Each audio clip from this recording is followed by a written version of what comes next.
wabingelela phakathi kwethu kodwa usishiye ekoteni noba ehafini engaqedanga ukuthi uzalwa umfundisi nomama umfundisi kodwa wahamba wayeka akakholwa yena wahamba wayezweni wathi wane emashibhini aonwa nguye nothi nje into engathi ishibhini lapho imali beziphelela khona imali ezabantu nge15 abaholile na nge20 ziphelela lapha uthi ke ubethi mayezoshumayela kuthwe before ushumayele xolisa kulaba bantu obubaphuzisa okunye kwesibini sikubona babunzibande ubusisekile ubusisiwe asazi noba uye kwamhlaba uyalingana noba uyephi uthe omnye bendimamele ezinto zika TikTok noba nguwhatsapp into istatus somnye umuntu kwakhona umfundisi osimaziyo lekithi Eastern Cape ekuthiwa ngutata uFaleni wathi abantu abahlebayo abakubuzi bavele bayazi uthi bavele bamazi uJesu nje bekhuluma nalentombi ngasemfuleni yomSamaria bamazi ukuthi uthini bayeke ukuyobuza bayeJesu yini lo ithetha nalentombazana yini lo ikhuluma nalentombi bavele bayazi ukuthi bayajola uma abantu bebona ababunzibande ndibukile uthenge lezi ndawo nabantu abalala kuzo kuza nabaseGauteng nabaseMpumalanga nabaphi beza la ndiye na visita ndafika indlu igcwele ngibona uthenge enkulu isite yokwakhela ibandla intabelike endlu kaJehova kuyabonelela manje ngiyafisa ukwazi ukuthi yiyo yodwa na noba imixiwe mhlambi nomnye uzophenduleka namhlanje ukuthi cha uma usiphendula kahle ngoba thina asifuni kuyibuza siyayazi vele siyazi ngiyobona ngathi yaphumelela uthwele akusitshela ukuthi uma uthwele njani nathi siyafuna dala sisokola bake bathi namle uNkulunkulu enibusise nithi bathi nobunenyoka nithi ubi cheap kaloko inyoka umuntu akathenge yakhe sibe nenyoka nyoka thunyoka ngelo kase kutsho abantu abanemali ngoba uba lenyoka kanti iduru ibe ngabohlulu ukuyithenga ngoba uthi nenyoka thenga inyoka nawe sidlana inyoka yabasiza lento uNkulunkulu wathumela inyoka zadla abantu waphinde wenzenye le uma ujokele yami le izodlalezi inkinga yenyoka yakhe yadlula zezethu inyoka inkosi nsikelele ingakusikwade unenyoka ewiki inkosi nsikelele baba udokotela babunzibande take your time usivezele kodwa ngicela ukuthi uqale lapho ukuthi usizwe yini usuona ungamane sokuphinda imali yasebhonus store inkulu lamani noba ningaze nibe nayo kodwa hey siyangena imali pha ngiyabona lekithi baba nento kuthiwa umgidi mams babuzwe TV ukuthi utshwala athi kobe 180,000 utshwala disazothenga obunye buyezobe 80 ngithi yo hayo babunzibande bayeke imali umuntu ezothenga nge-180 aphinde abuye ne-80 uthathe lento yokukholwa ehluphekanisayo kodwa thetha unzibani ngasithini cela nje ukhululeke baba uwenze basiphume namhlanje nobe sithi uthwele bayofakaza ukuthi uthwele nyani singaqamba amanga singavanga sibe siziqokele nje tata take your time uqale lapho uqala khona kodwa usitshela ukuthi uma ubusiswe uNkulunkulu wenze njani. Uma ubusiswe kwamhlaba yalingana wenze njani. Ngike ndabona lo sisi lo siphakamanto ngomkhulu efoto eduze lebhodi ebhalwe kwamhlaba yalingana. Dathi ukuba ungafota mina ngakula bhodi ngingayazi ndingantshelanga. Kungathwa sasilo mbone athi isithethe samba ngasindaroda bonke bathi sasitheni ibhodi nje lona ke kwamhlaba yalingana kukwabo kodwa mina andifuni nokumisa eduze nala bhodi kube umuntu ongalifota ngemistake kube seyithi into ngoba nokuphuza ngebhodi leyebhiya akho umuntu ushoba ngamanzi lawo. Uma ungumzalwane suphuza ngebhodi leyebrandi ewe ngamanzi nebrandi ikhona engathi ngamanzi asikuthembanga senze sisifake engxakini. Siyabonga kakhulu baba, ngeke ngihlabelele unezingoma zakho baba. Nokutela sicela ukunikeza yena abazalwane nguye osikhonzayo ingezwe lenkosi kodwa uvele wanikwa nje izinto ukuthi cha baba lobu ujwayele ukushumayela mhlambe namhlanje uzositshilela uMateyu kodwa awusiphendule. Ayikho ibandla elingangentabeni kaJehova apha kuyabonelelwa tu hayi akasiphendule nje. Haleluya. Ikhona ekhaya nithini na masila thine ingaluthola asikholana asombona sohlala noJesu utake nabafu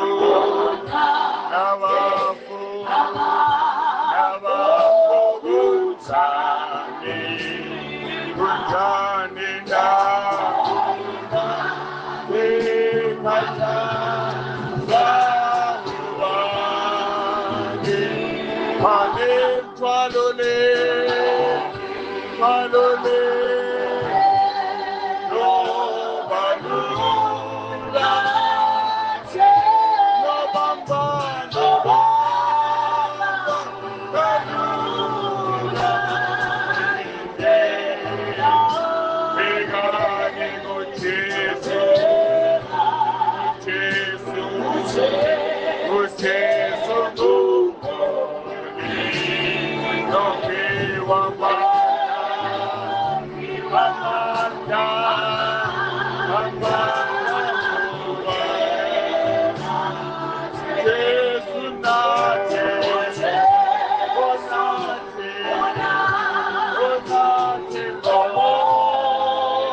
udumo kuNkulunkulu kweliphezulu nokuthula emhlabeni kubantu abathokozelwa nguye uJesu Kristu inkosi. Jesu Kristu inkosi. Angithobeke ngibingelele Dadu Makhunga. Ngiyezwa nje mawuthi asikwazi. Ngizokuyeka ke ngenzela ukukujabulisa. Ngebe sengathi angikwazi. Kade ungixelela nje few days sewulibele. nomama uMakhunga. Siyambonga kakhulu uNkulunkulu ngomsebenzi okhona la. Ngiqhubeke nokuyithoba kusihlalo wami. Umbonambi ungiba kaMananga. Ngiphinde ngithobeke baba Njomane. Nomama ngithobeke lapha kuSikhangane. Abashumayeli nabashumayelikazi befundisi mhlambe engababoni obaba omama intombi nensizwe Sunday school nomphathi wohlelo ihost uphethe nohlelo konke kukuyena. Nginibingelela ke ngesivumo esithi uJesu Kristu inkosi. Siyambonga kakhulu ke uNkulunkulu. Utata uMakhunga wenza lento kuthiwa umuntu lale phendula. Utata uMakhunga usayithinta into othanga othetha ngayo apha. Sewuthinta enye. Akuluthoke ngizoya kuyona ngoba ngiprepayile. Uthisha lomela phakathi kwethu. So makumuthisha ke nizongixolela ngizulokhu ngiyaluza. Ngibonile abavangeli abashumayeli bayaluza la bashuluke babe manzi. Ngiphiwe inkonzo ke okumanje. Bese ngiyakhuluma. So ke nizo adjusta ke ngoba ngiyabona ngathi badwela abavangeli. Iyo lento le eDalty Group enganitshela ngayo ka WhatsApp ibe nabantu abangapheka 10,000. Ngoba uNkulunkulu ngipha ukufundisa. Emabandleni abafundiso zakwethu labo bayashumayela. So wathi angayizwa intshumayelo yami umuntu ake ngene kuleya group ngithole nakhe engakujwayela ekhaya. Okukhulu ke ngifisa sikubambe sihambe nakho sikuphethe ukuthi asenzizwe. Ngesikhathi uNkulunkulu esengibizile sengiqala umsebenzi wathi ngayishumayela enye into ngaphandle kwethu. Ngoba mawushumayela izwi akekho ukuchallengeayo. Kodwa mawushumayela ukuhlakanipha kwakho bakubuza uyenzelani lento nsibande bese nawe ungazi uyenzelani. Kanti mawungabonza izwi utshela ezwini. So ngiyanikhuthaza ukuthi izwi ulijwayele. Indlela engizonikhuthaza ngayo ngicela ukunibuza umbuzo. Owaziyo angaphakamisi. Umpostoli Paul wabhala incwadi engaki zabaseKorinte. Zingaki incwadi zabaseKorinte ezabhala umpostoli Paul. Ngikhuthazani ukufundiswa. Amen. Ulifunde ulinake. Zingaki? Khona ongangitshela. Hawu. Kulula nje aninawo amabhayibheli. Zingaki incwadi ezibhalwe umpostoli Paul kwabaseKorinte. Ihost yami ifuna ukuphendula. Manje sinayo lapha esikoleni ngiyasaba ukuyidedela iphendula. Akekho ofuna ukusho. Hawu. Noma uvula iBhayibheli lakho kanti bangaka abaseKorinte zingaki incwadi. Manje akekho ofuna ukuphakamisa ngoba nisaba ukuhluleka. Zingaki umbuzo ngifuna isandla nasi emuva. Zingaki? Ngizwanga. Zingaki? Ziwu2. Oh. Ngizela ukuthi sikwa ukuphendula utata uMabuza. Sithi tata uMabuza. Zintathu. Kodwa ke enye ayivezwanga la ukuthi mayekhuluma athi ndani lobela ikhona le. Wayithatha kuPlondo. Esikoleni ufundiswa ngubani? Hayi asivule amabhayibheli ethu abaseKorinte bokuqala chapter 5 sithola impendulo. Akayithananga naye imhlulile awuyithananga tata. Amen. Azintathu. Ufunda uverse 9. Uverse 9 ufuna nginijwayeza ukuthi mawulifunda iBhayibheli lizwe ngoba khonto elishoyo igama elincane ongalinaki. Ubani ozofunda? 1 Corinthians chapter 5 verse 9. Verse 9. Nganilobela encwadini yami ukuba ningahlangani nezifebe. Uthi encwadini yakhe yokuqala nganilobela kanti khona enye yini. Ngathi uyayizwa lonto le So izincwadi ezabhalwa uPaul zingaphezulu kweziwu-2. That's the correct answer. Singathi ziyi-3 baba ngoba kusho ukuthi asizazi. So uPaul wabhala incwadi ezi-more than 2.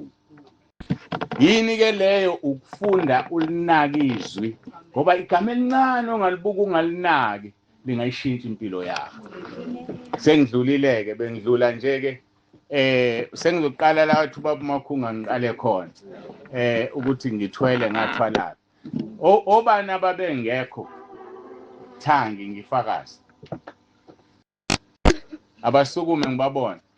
Awu baningi, baningi. Futhi phela ngiqale phansi futhi. Hayi ngeke khona izinto engizoyijamba. Nibaningi kodwa khona engizoyijamba phela manje ngifuna ngiyezwini. Ngitsheliwe ukuthi ezwini angikhulume ngani. Kuthiwa ngikhulume ngendaba yokuvuma izono yokuhlambuluka. So ngilapho la ngiyakhona. Kodwa ke ake ngizeke la bufakazini bami. Ushilo kancane Tata Makhunga ngizalo ubaba owaye ngumfundisi. Washona ngisemncane nomama obviously umama umfundisi. Angangakholwa ke ngadina ngilandela mase ngiqala ukuhlakanipha ngaphuma ngawa nje. Mase ngiwileke ngayiphilela yonke impilo yami engiyithandayo but isandla sikaNkulunkulu sasiphezukwayo. Ngoba noma phela ngangiyakhona kwakunesibusiso ukuthi isibusiso sokubani sabazali. Kwaze kwafika ke okay ngakhula ke ngasebenza endaweni eziningi engigcine ngisebenza khona ku-insurance. Ngaqala phansi khona as a rep kuqalwe eBrephini ngagcina sengiphethe iprovince yaseMpumalanga. Ngesikhathi ngiphethe iprovince yaseMpumalanga ke ngisho ke ukuthi ke ngaqasha ama-body store awu-2 ngawasho Sun City neNtshinga Impisi nesicelo kuhle la ngadina ngakho indle yenkonzo ngangisi-owner ke sona. Akuphelanga nyaka ngingenile engidayisele lo muntu kwafika othisha abazothi ke ndoda simqoshile lo muntu sathi ingane ziyaphuza la. Wena uvule kanjani? Athi hayi bengazi uvele wangidayisela bathi hayi ubegebenga. Asifuni ibhodi store ngavele ngayivala ngoba vele ngangancengile ngingenandaba nemali ngoba uNkulunkulu wangibusisile ungamajina na umuntu ophethe the whole province. Abesezoba namabhodi store yonke lento le. Usathani kahle hle wayithi uyangibamba. Ngo-2010 ke kwafika izwi ke ngilele ebusuku angishunyayizwanga bakusikhangani ngizwile uyibeka ukuthi wonke umuntu waphenduka ngaphenduka ekhaya mina. Kwafika izwi ebusuku ngilele lathi ngakhele ibandla lami ungagijimisa imali ngegama lami mina Jesu njengoba benza befundisa. Umyalelo oqala ngicela ukungayithinti lena mina ewu3 ngatshela izinto eziwu4 ngavuka lapho ke ngingazi kufuneka ngenzeni ngahamba ke ngazisisa kumfundisi othizeni wale phansi eSouth Coast sasebenza ke naye labuya kizwi khona izinto engizozijamba ngoba manje nginomsebenzi omningi namhlanje abangezukuzwa ababengekho lathi izwi ngithe kuwe ngakhela ibandla lami la ukhona le ndodo osebenza nayo ithwele. So njengoba ethwele nje angikho mina la ngifuna wena ungaphathwa ngoba ngifuna ukukuphatha mina ngikuthumela ngikuthuma khona ungathi usazokhuluma nebishop lakho. Nkosi ngiphuma kanjani? Alanga ngiphendula lelosi kodwa iphelanga inyanga ngaphuma ngendlela ngikhipha ngayo ngicela ungangeni kuyona. Kodwa mthamba ngiphawule lento ukuthi ngesikhathi ngiphendula ke ukuthwala ngiyiqala ngiza nayo manje. Amen. Ngesikhathi lelizwi lithi kimi lo muntu ophansi kwakho uthwele ngathi kanjani Nkosi ukhipha amadimoni ukhulekela abantu basinde. Akazange ngiphendulwa ngidlalela ifilimu.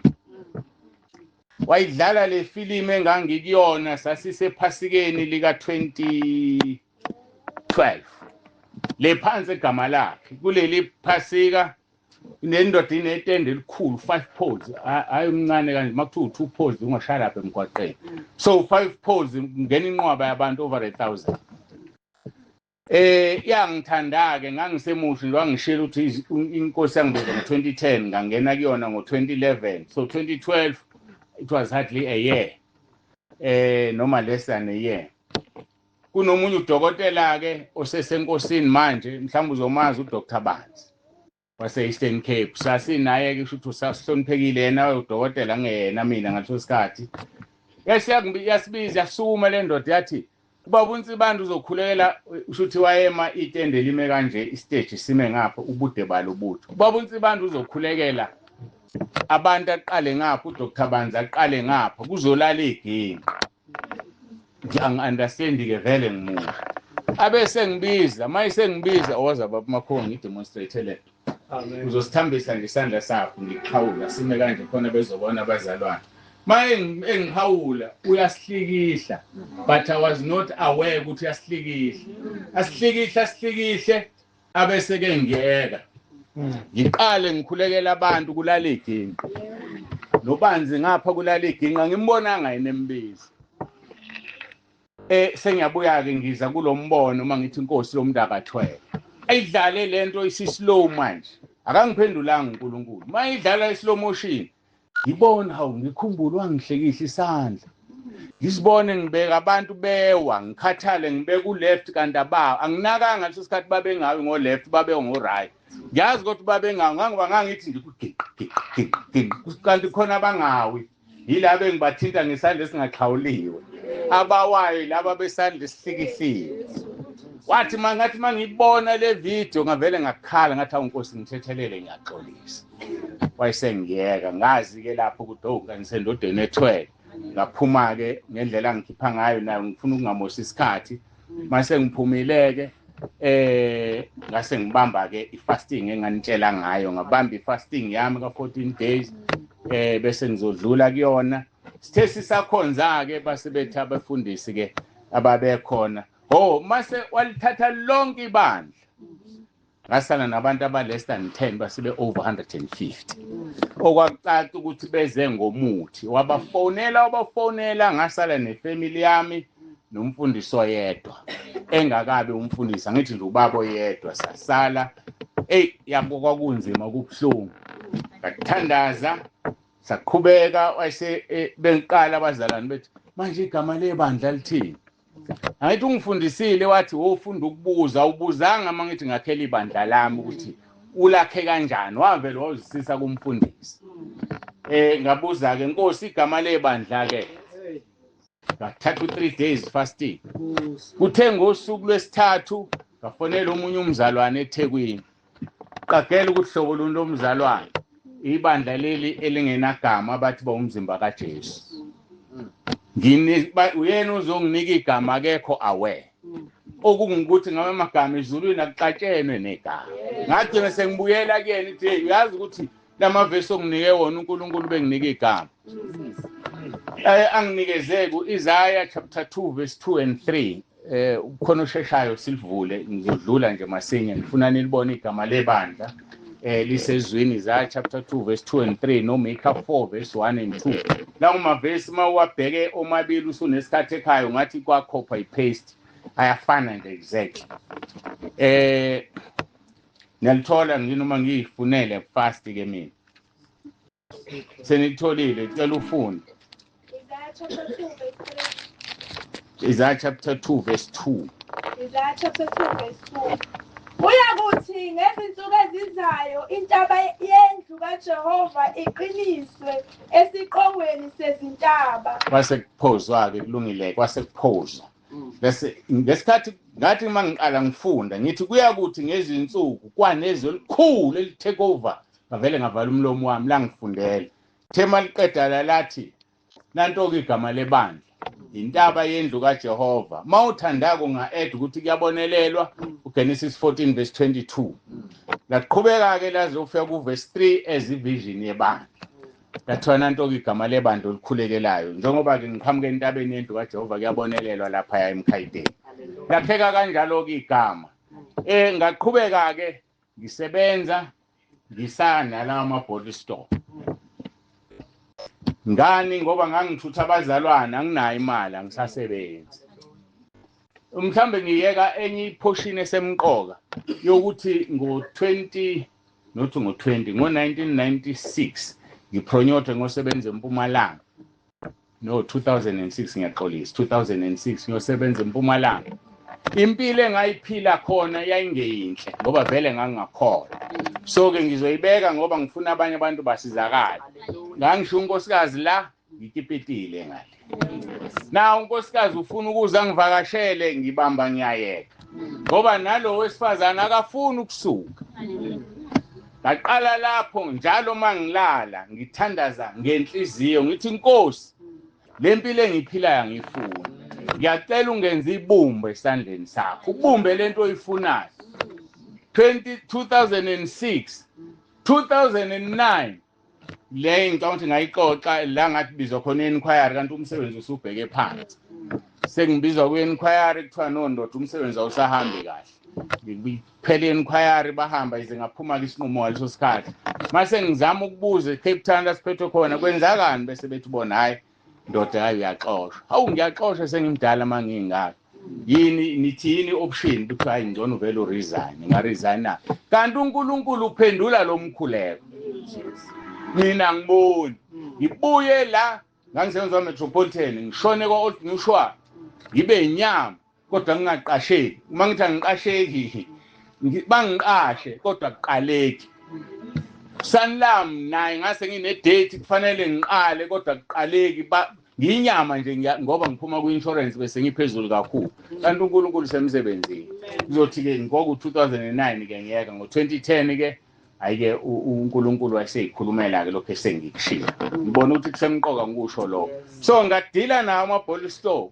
Bathi abantu umfundisi une-bottle store kuhlala kanjani ngithi anginayo imali ngithutha abazalwane ngemoto ngiyodinga udizili. Ebusuku ngelinye ilanga abesethi kimi khona amandla engifuna ukukunikeza wona. Angikwazi ukukunika mawusadayisa lento. Ngoba kuzosuka umzalwane kude. Afike erank lapha current eSun City. Athi ngifuna umfundisi uNtsibande, o-driver anawe bethi usho muphi. Lo dayisa utshwala alimali umuntu esehamba indlela engaka kanti uze kumfundisi odayisa utshwala. Nkosi ngizokwenze njani phela ngoba ngidinga imali. Hayi vele ayithulela ngabe saphenduka. Hayi ngabuka ngoJanuary 2015. No 2014 ngasithatha isinqumo January ngayeka. Aphuma kulezi zinto ngaqeda. The sengiqedile kwathi January 2015 wathi angene emsakazweni ikhwezi ngashumayela khona ngifast forward ngize ku-2020 lo 2020 ke la khuluma khona ukuthi angivule igroup. So ke lesi sikhathi ke ngiyastrugglisha okweshumi ebandleni ku less than 2000 ibandla lonke. Mali khipha umnikelo awuhlangana u100 ngesonto. So nje ngithwele kanzima into engayazi. Ngenzani ke manje ngidlala pension yami yasemsebenzini ngithwele umsebenzi kaNkulunkulu. Ayingabekezela ngasebenza. Ku-2020 ngangithenge ama-shares ke enkampanini yami ngo-24,000 rand. Ngesikhathi ngiyeka bangidayisela ama-shares. 10 years later ayo 624,000. Kusho ukuthi 600,000 u-24,000 ongaphezulu iloya wami ngangifakile. Kunjalo kusathana. Angimemeza itende elincane nizongizwa. Uzobuya ugesi ngegama lika Jesu. Ayike basebethi sokunika u400,000 banginikeza ku400,000 isifunde engisifunda la engifisana isifunde ukuthi uNkulunkulu ufuna ukubona ukuthi umsebenzi wakho uyawuthanda yini. Ufaka imali ngathatha lo 400,000 angidlanga nesent lawo ngakha le ndleni ibonayo emkhayideni. Kwazi wathi umfundisi eyinsibando uyamthanda uNkulunkulu. Awu imali yomndeni wakho uyifake lapha ngathi mina ngiyifake yonke. Kanti uNkulunkulu la esezobona khona no lo muntu sengimbonile uyayizwa lento yami. 2020 ke kwavalizwe wathi angivula uWhatsApp ngishumayele khona ngashumayela ngishilo ke inombolo kanjengamanje ba over u10,000 abantu. uNkulunkulu indlela asebenza ngayo angiwubizi mina umnikelo. Nathi ngizwile ukuthi into oqala kwathiwa ngagijimisa imali. Angiwubizi umnikelo ebandleni. Vele kuthiwe sekuyanikela ngoba kwenza sekuyanikela unonto okuyazi wakwabakhona. Asiubizi kuvele kunikelwe kuqedwe ngalesa sikhathi ungahlangana 100 rand. kuphele kanjalo. Hayi ndoda afuna sikusize sizoshumayela. Mina ke ngangikhothwa uNkulunkulu in anything that I do. Wayethe kimi ngingabizi umfundisi azoma la. Ngoba uma ngibiza umuntu wazathi noma ngabe ngivula imvuselelo ukubiza abefundisi bangaphandle bazodwala abantu. Ngesonto bafike enkonzweni bafuna lokhu kudla okubalethile akusekho namhlanje. The following Sunday abasekho inhliziyo isibhlungu ngoba sebehambile. So abantu abadla ukudla abazofika bakudla ekhaya. So musushintshana nabantu nabanye abefundisi. Ayike ngiqhubekeke kanjalo wakhula kumsebenzi. Ngesikhathi sengingeneke kulo WhatsApp bangena abantu abaletha uNkulunkulu bangifundiseleke abefundisi. Ngoba ngizoyenjani khona la ngizodina ngidinga amanothi ayisiliyeke kodwa mhlambe ngizobe ngilithathi la sengikuphi-ke nodaba lwami nani nilahleke njengami sengidlulile ku WhatsApp. So ke abazalwane bayangena bengithi abefundisi bami bangitrainele bafundisiwe abantu ngokunikela. Uvela hlale 2-3 weeks umuntu athi ngicela i-account number afake okweshumi afake umnikelo ngiyithulele ngibonga uNkulunkulu. So ke into yangisiza-ke wangambulela ukuthi angikhulekele umuntu nomuntu oletha umnikelo. Lokho kwenza ukuthi abantu bathanda wayesiyawuphendula umkhuleko wakhe. Ngoba ngesikhathi ngiphuma kuleya ndoda engikhipha ngathi Nkosi uyazi ukuthi ngihlaza cweya ngazi lutho. So ngiyacela ukuthi noma yini mangithandaza ngibuza into ungitshele same time ungayile nale ngoba yimina phela abantu bazobuza kimi mina ngazi uyazi ukuthi ngisanda ukungibeza. Wavuma wathi uzongitshela. So ever since kuze kube manje mangithandaza ungiphendula manje. Ngezinye ikhathi uxoxa nje ngoba ngikhuluma nje ivoice ngizwe kodwa ngingamboni. So ngabusiseka ke ngalokho ngiyambonga. Manje ubuyibona yonke lento lapha ayikho iplan yayo. Yonke lento edwele lapha. So ngangivele ngivuka ekseni sengithi makhi la senza ukuthi la senza ukuthi benze la senza ukuthi la kodwa uma ungafika khona abantu bafuna iplan ayikho yenziwe iplan sekwakhiwe ngoba sengifuna kwakhe ezinye izindlu zifane nalento. So ayikho iplan. Ayike uNkulunkulu ke abese eyiphendula imkhuleko yami engikhulekela abantu bafakaza abantu la egroup athi umuntu mina bengithenga igrocery ka 2000 rand ingapheli inyanga senginele nganikela la inyanga yaphela ukudla kukhona kuze kweqele kale kanti ukudla kukhuphukile kuyadula kodwa ngisabrosa ngawo 2000 rand. Bakhulumeka abantu beza abantu ngenxa yalonto. Ngikhumbula omunye nje uprincipal owathi besehlale ingane yakhe isiyenza iminyaka emithathu unyaka wesithathu lo applyelweni esifasa akawutholi wakhipha kabili kuphela okweshumi yatholweni esifasa. So uNkulunkulu ke uyaphendula kodwa ufuna wena ube njani kuye ube ngcwele uphila impilo engcwele. So ever since ngangishilo ukuthi ngaqala ngena kwi fasting iministry yami ngokuthobeka hayi ngokuphakama. Mhla ka 29 May bengiqeda u40 days ka5. Yikona kuthwala kwami ke lokho. So in my 15-year career sengino 40 days aba u5. Kulabo 40 days aba u5 angikhulumi indaba ka 6 to 6. Ngisho ukuhlala u40 days ungadli uphuza amanzi kuphela noma itiye noma idrink uma ufuna ukuthola namandla okusashukelana. Awuqeda u40 days. So sebe u5. Ku40 days no 40 days enginawo nginezinto engiphuma nazo. So uma ufunda izwi likaNkulunkulu bathi u5 umusa kaNkulunkulu. So o40 days bami sebenza umusa kaNkulunkulu. So into ebengiyifuna ke abase groupini bayibonile vele bengiyitest. Benginezinto ezimbili nje ngitshela uNkulunkulu. Ngathi Nkosi ngicela ukuthi mangishumayela. Umuntu ogulayo vele asinde ngizishumayelela nje. Number 2, uma ngithandazela umuntu wangenza inkonzo ku WhatsApp bagcwele South Africa yonke. Mangithandaza ngithi ogula akasinde njengamanje asinde exactly ngaleso sikhathi. So ke bangena abantu bathi mfundisi kade ukhuleka lana benginokuthi abanezingcabo kuvele zinyakaze ngoba amadimoni kodwa ngifuna ungena lapho ukuchaza. Amadimoni bakudelivered abantu ngizihlalele mina lapha mangithandaza. So ke zitholakala lapha lezi zinto i-fasting. Yikona kuthwala kami-ke baba makukhunga i-fasting. So-ke ngi-challenge abafundisi bami. Ngoba kule group nginabafundisi bamabandla ahlukene aba-over 1,000. Befundisi bami ngiyafisa nibe khona. Nihlola umoya engisebenza ngawo. Ukuthi umoya wokuthwala noma umoya kaNkulunkulu. Ngoba uyakwazi ukungena secretly. Sebebaningi abantu mina ngivele ngikhiphe ama-link. Ma umuntu efuna ukufaka nge-link. Ngaphandle uma nginenamba yakho ngiyakwazi ukubona, uma ngenayo angikwazi ukubona ukuthi ubani. So abantu bayangena nje, bayayingenela aphume uma esefuna ukuphuma. Akusikhona okwami igroup akuyona yami kaNkulunkulu. So kodwa ngi-challenge abantu abangene ukuthi ungaze kungena abantu abawu-10,000 yini la bayizwayo engingayizwa mina. Abafundisi bemabandla ahlukene abanye bafaka amabandla bonke ngoba bebona imfundiso la.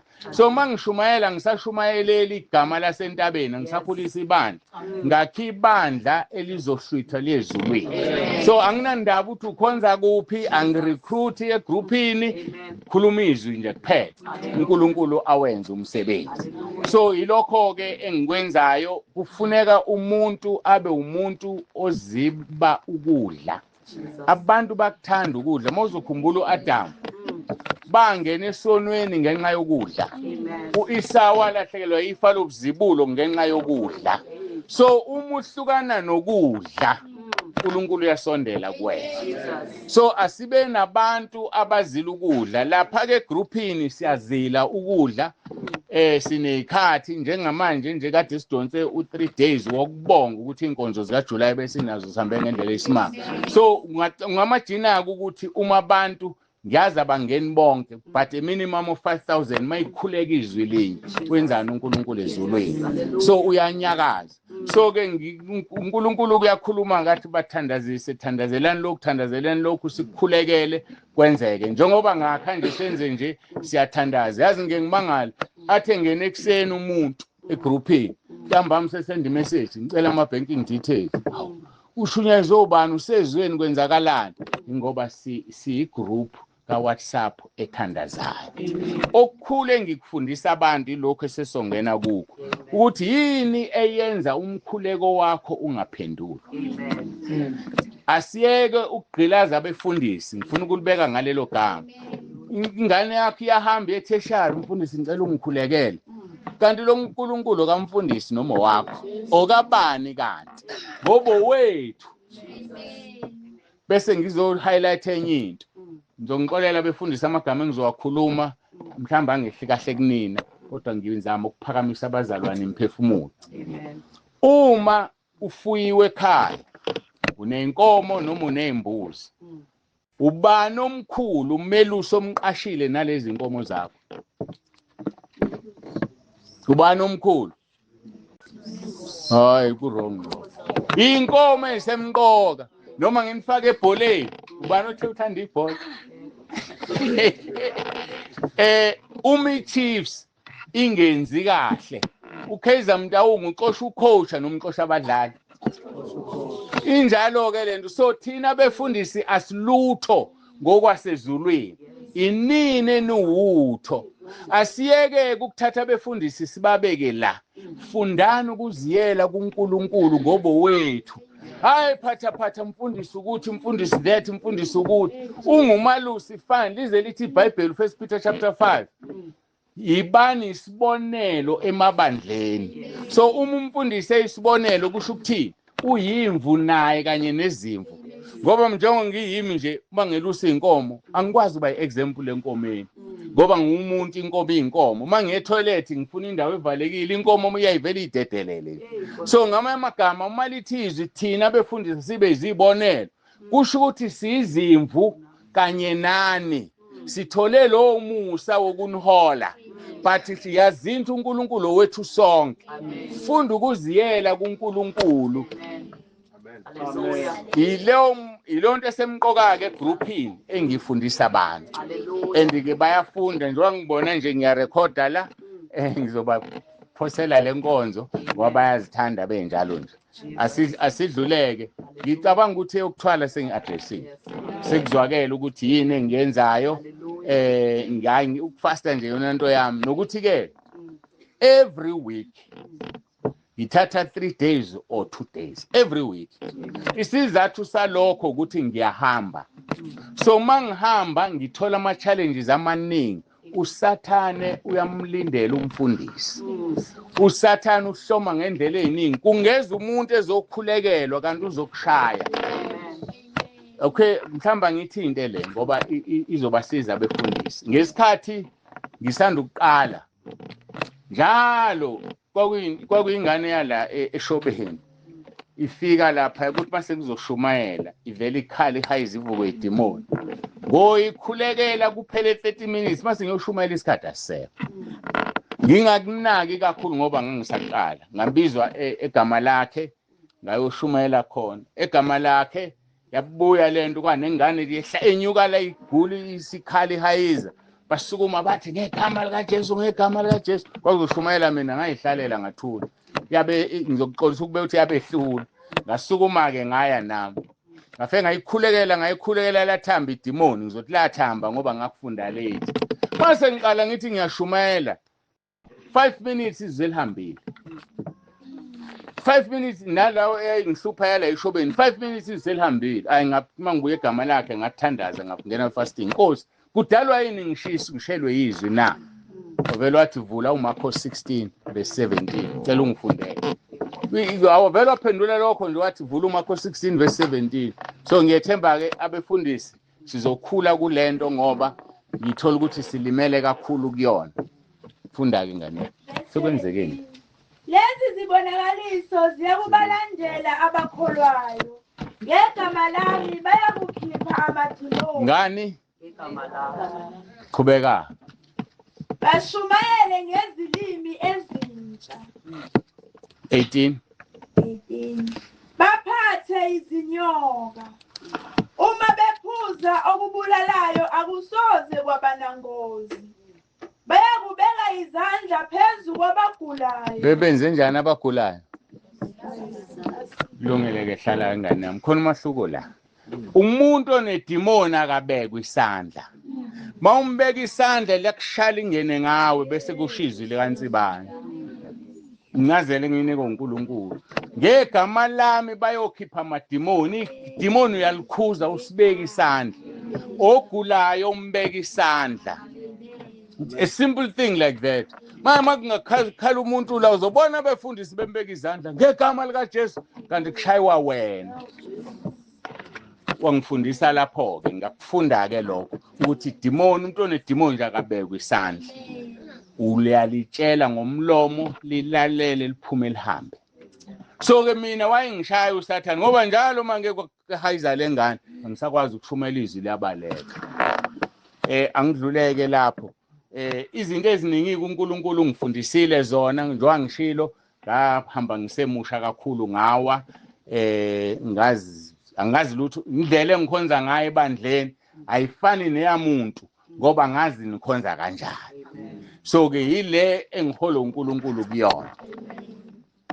Kukhona lokhu ke ngifuna ukukusho engathi kuzongisiza ngoba sizothi mase ngiqhubeka nezwi lokhu ngikusho uJesu Kristu inkosi. Sivula abasePhilip chapter 2. Isikhali lesi esibukhali ngendlela emangalisayo. Akusona isiqubulo sebandla la ubaba uNtsibande suka khona. Kodwa into yamaKristu isikhali esibukhali ngendlela emangalisayo. Ngiyacela njengoba nila nibandla eliholo ubaba Makhulu. Angabi bikho umuntu ozofuna ungena egroupini ngaphandle kababa Makhulu. Ngizama ukuthi kucace ukuthi angizeli ukuzothatha abantu. Manje ngoba ngizolokhu ngiquote igroup bese kube ngathi ngiya recruiter. No. Baba Makhulu umuntu ufuna ungena egroupini. Ngiyaqolisa ukuthi uthi nawe ukhona ngithi. Amen. Nakho ngifuna ukuthi bazi ukuthi baba Makhulu ukhona. So ufuna ungena egroupini thinta ubaba Makhulu noma umama Makhulu. Ningazingeneli wedwa ngoba uzoqondana negroup lapho bakubona. Angizili ukuthatha la. Sizohlomisana njengebandla likaNkulunkulu. Amen. Mawufunda kuPhilip chapter 2 qala ku9 ku11. Angazi uma udina ngisaya kule ntshumayelo. Mhlambe yensana. Ngalokho ke uNkulunkulu wamphakamisa kakhulu wamnika igama eliphezu kwamagama onke, ukuze kuthi ngegama likaJesu amadolo onke aguqe, awabasezulwini nawasemhlabeni nawangaphansi komhlaba, nezilimi zonke zivume ngokuthi uJesu Kristu uyinkosi, kube inkazimulo kuNkulunkulu uYise. Izilimi zonke zenze njani? So isivumo lesi akusona isiqubulo, isivumo. Izilimi zonke zivume, kubhalwe ngamagama angakanani ukuthi uJesu Kristu uyinkosi, capital letters. Uma ulibheka nje lo page ayekho amanye ama-capital letters ozowabona. Leli gama ke linamandla. Uma ufunda uRoma 10 verse 9 lengawuthandazisa lezi ingane la wokuvuma uJesu. Uthi uRoma 10 verse 9 mawuvuma ngomlomo wakho ukuthi uJesu uyinkosi uyasindiswa. So each time ngithi uJesu Kristu uyinkosi, I'm being saved.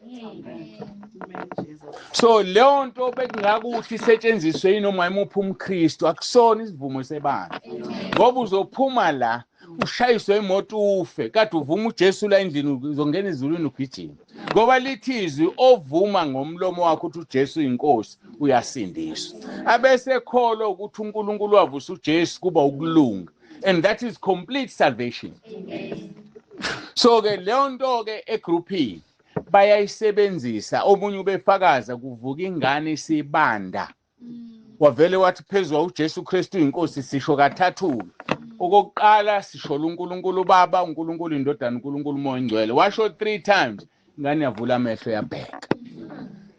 Bathi abasazihambisa ingane zabe clinic nezingane ezincane, nginamalokhuzana ezingane ezincane sekuyakushwashwa uJesu Kristu uyinkosi, zifundisiwe. Esatshela mama ngiyagula ngiphethwe yikhanda.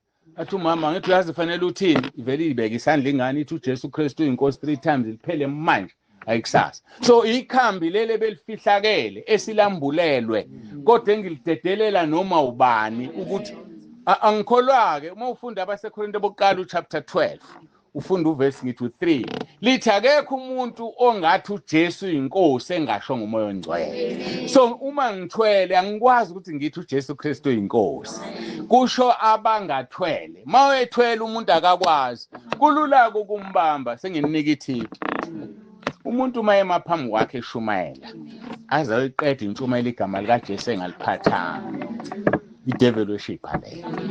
Baphatha uJehova, bakhulume ngoNkulunkulu, bakhulume ngosimakade, abayi kwelikaJesu ngoba linjani liyashisa. Sike sahlaselwa ngo-2023 ephasikeni lethu, balala abazalwane. Ngaxa ukuthi abantu balala kanje. Mangiphuma lapho ngingathandaza, Nkosi kwenzekeni?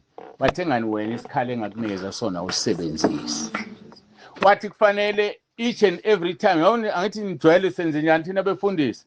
Phatha amen bazalwane, kuthiwe amen. Haleluya bazalwane, haleluya. Akuligudluze idemoni, akulenzi lutho. But ke mina senginikwe lokho, ngishumela kancane ngithi uJesu Kristu uyinkosi, livume ibandla, sishisa amademoni. Kwasha omunye umfundisi sisemafakatini sivula indlu esiyakhile eBrent. So ngabatshela ukuthi mangithi uJesu Kristu uyinkosi, ibandla lonke alisho. Ngoba mina mangithi uJesu Kristu uyinkosi ngixosha amademoni eduze kwami. Ngiwasaphi kinina. Uma nina ningasho angena kuwo. So nawe yisho ungathi uyabusa. Ngoba uthi uyabusa kulixosha idemoni. Isho lento engishilo ukuze aphuma ahambe la etendeni awanandawo.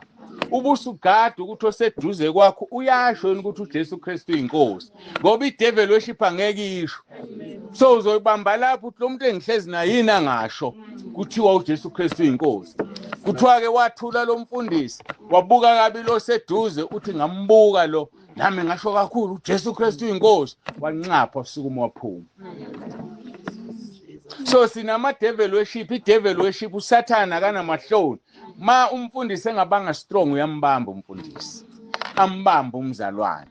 So ke igama elithi uJesu Kristu uyinkosi lisho lokho, akusona isiqubulo sasentabeni, kodwa enoma ubani othandayo but i-advantage yalo uvuma uJesu at any given time. So makungakufita ukufa ushona ezulwini. Bese ngiya kulento esengizoyenza ke manje ngithandaze angazi waseku 50 minutes ba. Safuna ngiye kule ukuvuma izolo. Ngoba futhi ngiyafakaza la ngishumayeli. Amen. Eyoguqa kwaku 2023 futhi ngoJuly. Sizongena kuJuly singakangeni kwafika izwi kimi lathi njengokuba ngiuJesu ngihambe emhlabeni ngangiguqa mangithandaza kuBaba. Nina niguqe ngani ningcono kunami. Nganikezwa Mahubo 95 verse 6 and 7 cela ungiphuthume ngawo Mahubo 95 verse 6 and 7. Saqala lapho ke sibande liguqayo ke masikhuleka. Noma ke umuntu ebuka ke awuhamba uguqa ngoba awumazi okukhulekayo ukukhuleka phansi kwamuphi uNkulunkulu. Ikhona leyo nto mawungazi umuntu ukhuleka phansi zoguqa nduguqela ini omunye umuntu. Besi wozani masikhuleke sikhothame siguqe phambi kukaJehova umenzi wethu ngokuba yena unguNkulunkulu wethu thina singabantu bedlelo lakhe nezimvu zesandla sakhe. Namuhla uma nilizwa izwi lakhe ningayenzi lukhuni inhliziyo. Kulungile ke ngiyabonga. Bengifuna lapho ukuthi masiguqeni phambi kaNkulunkulu sikhothame ngoba sizimvu zedlelo lakhe. So ke uma usuka uye enyangeni andibakhele izindlu emfushane uthi ungena nje ubukhothama kodwa yena simkhothameli. Wangibuza kumbuzo ukuthi ningcono yini kunami engangiguqela uBaba ngoba nina niguqa. Saqala lapho ke sibandla siyaguqa. Sengizoguqa ke manje sithandazele ukuyezwini engikholisa ezoba lifushane sengizoyigoqa nje inkulumo yami. Yikho ngithi uBaba ungisekwezinye indawo bengayilungisanga. Mawushe umsebenzi yonke imihla ngisela mangishumayele zona ezenko khona gothi kangiqeda sengilizwa igama ngothi yebo uthi mangithandaze baba egameni likaJesu ophilayo. uNkulunkulu wethu onomusa siphambi kobuso bakho siyabonga ngobufakazi sesibizwile. Ngiyacela uNkulunkulu wami kule nkonzo esizoba mpushane ukhulume ngomoya wakho ingcwele. Ngihlale phansi nami ngilalela usebenzise lo mzimba ukhulumile ezwini lakho. Kukubhala umpostoli uPaul ethi le ngcebo sinayo ezitsheni zebumba kuze kungabikho umuntu othola udumo. Nami ke Nkosi ngicela ukuhlala phansi ngilalela usebenzise lo mzimba kulesi sikhathi osinikeze sona uJesu Kristu inkosi. Amen. Ngicela sivule Isaiah 59. Sofunda nje uverse 1 no verse 2. Bekuthiwa ngikhulume ngokuvuma izono ngoba siyibandla esiyenzayo leyo nto. Ngifisa ukuyixaxisa ke ngakaqhubeki. Ubaba ubethe angifundise ngokuhlambuluka. Khona umahluko phakathi kokuhlambuluka nokuvuma izono. Ukuhlambuluka kuzwakala ku light akunasisindo. And abantu abaningi balithanda lokuhlambuluka. Usuhlambulukile nje. Makuthuza uvumile izono kuzwakala kusinda. Ukuhlambuluka noma ukuhlambulula omama bazoku-understand abantu abawashayo. Ukurinsa. Ufika uyiwasha into. Qeda ukuyiwasha bese uyayirinsa. So awukwazi ukuhlambuluka ungavumile izono. U1 John chapter 3 verse 3 lithi bonke abanalelo themba kuye bayazihlambulula. So umuntu ozihlambululayo umuntu oseke wavuma izono. Angazi noma uyazi ukuthi khona izono ozolahlwa ngazo ungazenzanga. Khona izono ozolahlwa ngazo ongazenzanga. Ngiye ngibize ukuthi intuli zendlela. Uma ngihamba ku gravel ngidlulwa ibhasi liyangidolisa ngeintuli. Mangifika ekhaya ngikwazi ukulala ngagezile noma ngabe ngiyenqena ngoba nginjani ngingcolile kodwa ngidloliswe yini ibhasi angizingcolisanga mina kunabantu abazolahlwa ngezona bangazenzanga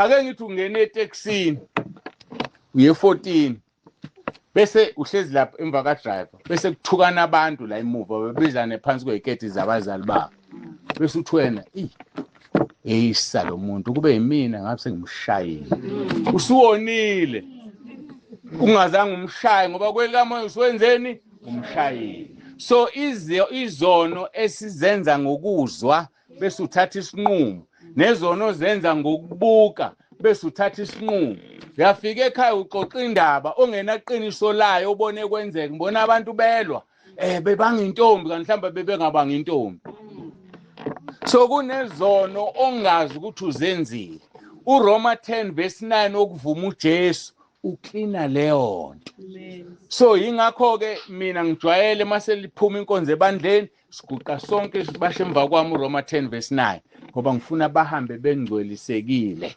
izono esizibiza njengeyintuli zendlela ziningi ke singasho ama examples amaningi kodwa kasibuye ke size la Isaiah 59:1 and 2 Verse 1. Bheka isandla sikaJehova asifinyeziwe ukuba singasinzi. Nendlebe yakhe ayinzima ukuba ingezwa.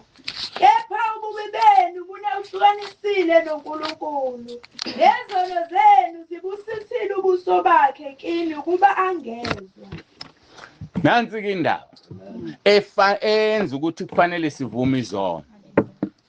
uNkulunkulu isandla sakhe asifinyeziwe ukuthi sikusize nendlebe yakhe ayinzima ukuthi izwe kodwa ububi obusahlukanisa noNkulunkulu so uma ufunda uverse 2 lithi ububi bethu so ububi isono siwudonga so mawuthandaza uthi uvuma izono zakhe ekamelweni uyadlala ngoba udonga ulidilizile diliza udonga yikho singabazalwana abathi uNkulunkulu uyashesha ukuzophuza ukuphendula iphutha lelo mina ngithandaza manje angiphendule manje ngoba ngenzani ngadiliza udonga so ke amavangeli asemaningi kwasho uPaul wathi amavangeli maningi angemavangeli ngoba kuthiwa khona elomusa uJesu wasifela ngoba wasifela siyezulwini kusho ukuthi nomuntu oyithaveni ezulwini so sizokwenzani ke la so isono siyavunywa mawufunda amahubo 32:1 and 2 lithi ubusisi umuntu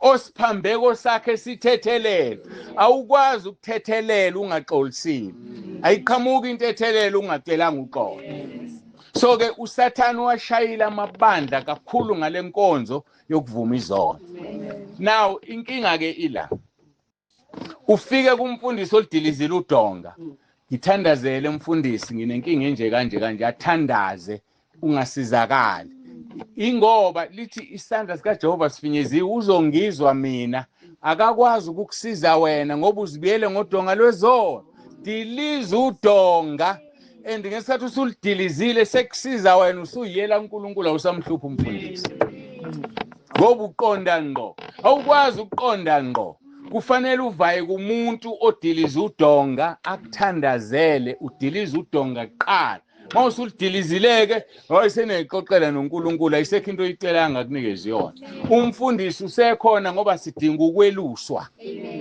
kodwa hayi ukuthi sibakhathaze ngathi uNkulunkulu kamfundisi angithi lapho ke la konakala khona mhlambe sengenawo hamba lo mabandla ubagada abantu abafaza umuntu mayekwafakaza wathi siyambonga uNkulunkulu wasentabeni engiyazi ibandla la siyambonga uNkulunkulu wasentabeni akekho uNkulunkulu wasentabeni wayibiza ngamadoda amathathu athi uNkulunkulu kaAbrahama noIsaka noJakobe finish akekho uNkulunkulu kaPetro akekho uNkulunkulu kaPaul akekho uNkulunkulu kaNtsibando mhla kwakhona uNkulunkulu kaNtsibando uNtsibando uthwele uSathane lo athi umuntu udzobola la ekhaya lungisizile asinalo udzobo umoya ongcwele osuke ezulwini so izinto ezincane ongazinaki oyithola phi mawufundizwe uNkulunkulu wathi igama lami kuze kube phakade uNkulunkulu kaAbraham kaIsaka noJakobe ngoba wazi uPaul ngomzuzu wokugcina wenze njani siyakholwa ukuthi usezulwini siyomangala masingamfihle sesihogweni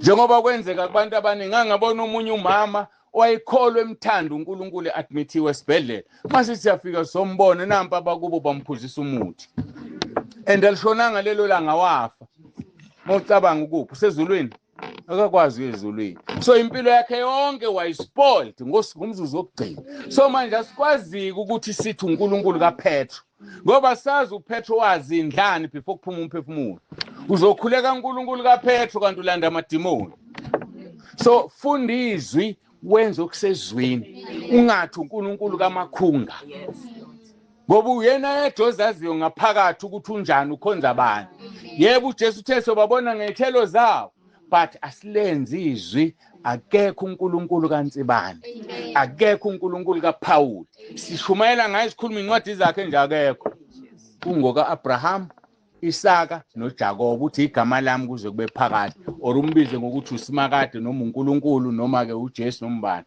kodwa mawufuna ukumupha umuntu ungamnika umuntu webandla so asinawo amabandla athwe ngoJesu ngegazi lakhe so masifakazi usuke umdayisi umfundisi uthe udobolo la ekhaya kwenze ku1 2 no 3 usho uphakamisa uJesu uphakamisa udobolo la ekhaya esingalwazike noma lilandwe kwamhlaba yalengana so ke lithi ke izwi so yikho ke kufanele udilize udonga mawudilize udonga ngisazokukhotha nje abambalwa abavumisa izono ozomangala ngoba ngenxa yokungalifunda iBhayibheli asikholwa ukuthi bavumisile izono ziyavunywa izono umuntu ethi wozani la phambili nizothola ideliverance ayikho ideliverance kumuntu ideliverance uwe ngokuvuma ini izono mawungavumile izono there will be no deliverance mawuphupha amaphupha amabi bathi spiritual husband spiritual wife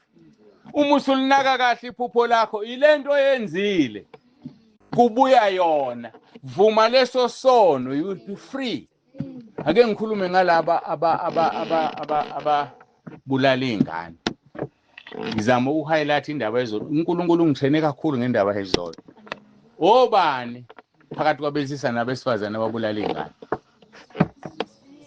abesifazana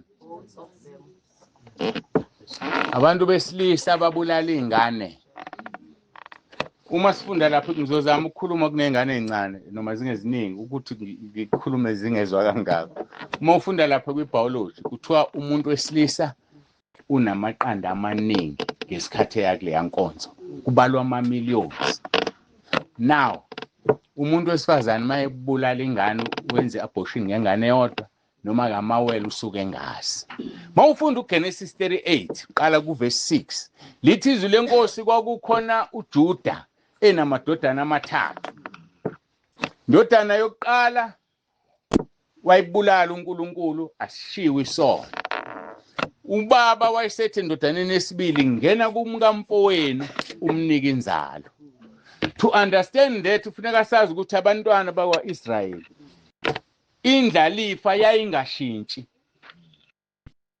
uma indlalifa kuba makhunge ekhaya emdala uzoba indlalifa ngeke ishintshe noma ngafa kufanele umfowabo angene kumama ingane itholakala lapho zibizwa ngomufi yena lo uma efuna ezakhe uzothatha owakhe unkosikazi mayeko wakhe uthole zakhe mayeko kamakhunga uthole ezikamakhunga esethula ngoba kufanele indlalifa ibizwe ngomakhunga ngathemba niya understand so ke lithi iBhayibheli indodana yesibili yaya kumkamfowabo yachitha emhlabathini wathukuthela uNkulunkulu wayibulala so lokho kusho ukuthi uma sisebenzisa ijazi lomkhwenyana uma sihlela sibulala ingane niyakuzwa kodwa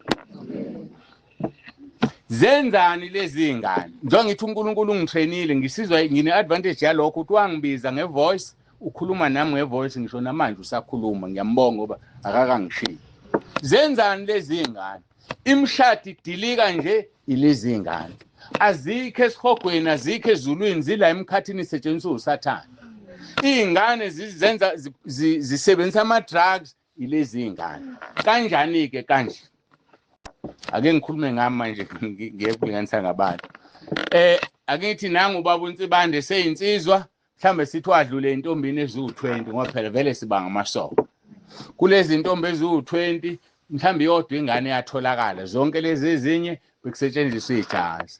So njengoba ke ibiology sinazo ziningi neBhayibheli yasho lithi ibusisa indoda emgodla igcwele abantwana licacisile. So izingane zibekwe kubaba. So ke uma ke ngisebenzisa lezi zinto zokuhlela bekwethu kukodwa ikhondom ngibulala izingane. Fika isikhathi somshado. Mase ngishada lezi izingane zinesikhwele zila emkhathini. Ubaba akanginikanga ithuba lokuphila wangibulala.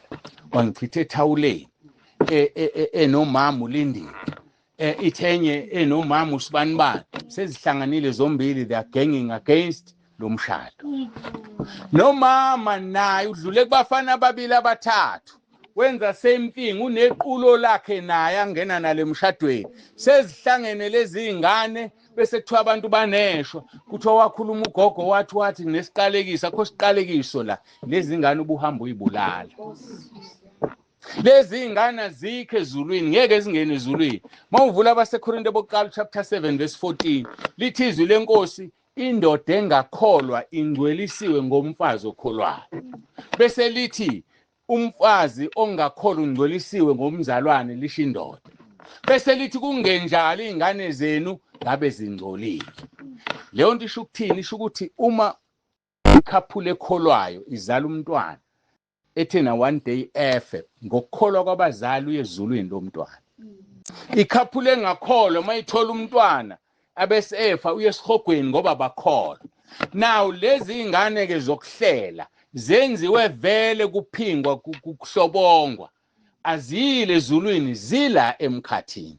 Zilwa nomshado, zilwa nanoma yiphi impumelelo othi uyayenza ngoba zithi awungivumelanga ukuthi ngiphile. Wangichitha eplastikini. Leyo nto uma uyovuma isono ekamelweni ngeke likutshele ikamelo.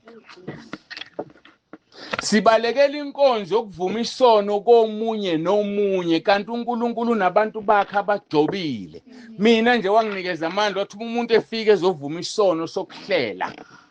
Ubofika umcelela uxolo bese uthandazela izingane zakhe ukuthi ngiziphelelise ngingenise ezulwini ngoba zinasono. Asikwazi ukungena ezulwini ngaphandle komkhuleko. Kufanele zikhulekelwe ngoba wenze umonakalo ungakholwa. Asikwazi ukuya ezulwini. Ngikhombisa ukujula kwenkonzo yokuvuma izono sithatha very lightly. Ibe uSathane yikho ifihlile emabandleni. Ukudaba lokhu.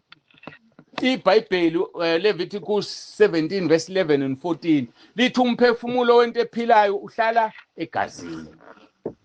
Bese ke sesi understand ama udhatshwa iyacindezela ireze malingaphuma igazi icindezele kakhulu ngoba kufuneka leli igazi lakho bese kufaka umuthi uhamba nemimoya uhamba namadimoni usuke ushade namadimoni. Uma uzobuyisa kahle ingqondo yakho laba abantu abagcabe esithweni sangasese ngizonixolela ke ngisizobudala ngoba ube ngimncane ngaba ngikhuluma lezi zinto. Abantu abagcabe esithweni sangasese bazongifakazela bahlushwa amaphupha amabi. Wathatha idimoni bagcaba nabesilisa nabesifazane walibeka esithweni sakho sangasese. Lilala nawe noma ngasiphi isikhathi elisithandayo up until usivume isono. Kumuntu otrain uNkulunkulu ngatrainwa kwathiwa uma umuntu enenhlanga icatshiwe kufuneka ngimcelela uxolo bese ngithi ngegazi lakho Nkosi Jesu ngiyazicleana lezi inhlanga. Ngiyala yonke imoya iphuma ihambe aphela ngalelo langa amaphupha amabi. So izono esizenzile they will catch up with us. So isono siyavuna. Ake ngene kubantu abavuma izono. Ngisheshe ngiyiphuthumele lento angisezogqila kakhulu. Ngoba ngwenzile lamanoti. Oqala uJobe. uJobe wavumisa izono. Mawufunda kuJob chapter 42 angazi mwasobambezeleka masifunda ngivele ngixoxe. Mawufunda uJob chapter 42 uthola lapha mawusuka ku verse 7 uthi uNkulunkulu kubangani bakaJobe nina aningikhulumanga kahle ngami nangoJobe inceku yami. Thathani inkunzi eziwu7 niye kuJobe ngoba nina manizizela kimi ngeke nginixolele. Ngizovuma ubuso bukaJobe bese nginithethelela isono. Ilapho lento yokuya komunye umuntu ovuma isono ngoba wena uxabene noNkulunkulu mawuqhamuka uzokhuluma naye uvusulaka kuye hamba lapha yakubaba umbonambi osezwene noNkulunkulu athi mayibona yena bese hleka athi inkosi ngicela uxolele usibani bani usuyaxolelwa selidilikile udonga umuntu osediliza udonga sidlule kuJohn siye kuJohana umbhaphatisi bewamcaphuna uJohana umbhaphatisi lithi izile nkosi ebhaphatisi babeza bonke evumisa izono abafarisi bathatha ishortcut wathi bengafuna ukuvuma izono wathi inzalo ezinyoka ubani onitshengisa ukubalekela ulako lizayo na vezani izithelo ezikhombisa ukuphenduka kambe nina nithi nobaba uAbraham uthi kuAbraham angamvusela abantwana kulawa matshe obani lawa matshe ithini esasingena uNkulunkulu ithini esasingekho embusweni so abantwana bakwaIsrayeli baziqhenya ngoNkulunkulu bamdelela wayesekhetha ukuletha uJesu ukuze nathi singene embusweni so ke ulo wayivumisa izono uJohana umbhaphatisi ngikhuluma ngabantu abavumisa izono umpostoli uPaul wayivumisa izono uzomangala ngoba yabona uSathane uyishayilele enkonzo emabandleni umoya kuzenzo chapter 19 verse 17 kuya 20 ngizofunda la uthi uma uqala ku18 lithi nabaningi kwabakholwayo beza bazivuma bazibika izenzo zabo yezwe licacile abaningi abakholwayo beza bazivuma bazibika izenzo zabo abesethu 19 kepha abaningi kuba babenza imlingo babuthela ndawonye izincwadi zabo bazishisa phambi kwabo bonke mhlawumbe nibone mandlula lapho kunombhosho ngomkhulu engadokosa sishisa impahla senza lenkonzo ngenze example umuntu esebenze ehotela wantshontsha amashiti akasakwazi ukwabuyisela wantshontshile asiqalekiso kuyena sefanele yavuma isono sakhe walethe siwashisa unefoni ntombazana wayethengela umfana ususindisiwe manje okwazi ukuphatha leyo phone mangabe ungakwazi uyibuyisela kumnikazi wami mhlawumbe sindala sayifuna ilethe sishise izinto ezitholakale ngendlela engafanele izinto impahla uhamba oyithenga emaseleni izinto ezikhubaza abazalwane niyayazi imfihlo eseyimpahleni egqoka umuntu uma ufunda kwizenzo uthola ukuthi uPaul enikezwe amandla wakhulekela abantu babebaningi khona bathatha indwangu emzimbeni wakhe bayibeka phezulu kwabantu basinda meaning impahla engigqokile iyimi inamandla inalomoya ophila kumina uma ukholwa njengalo wesifazane wathinta umphetho wengubo kaJesu kwanqamuka ukopha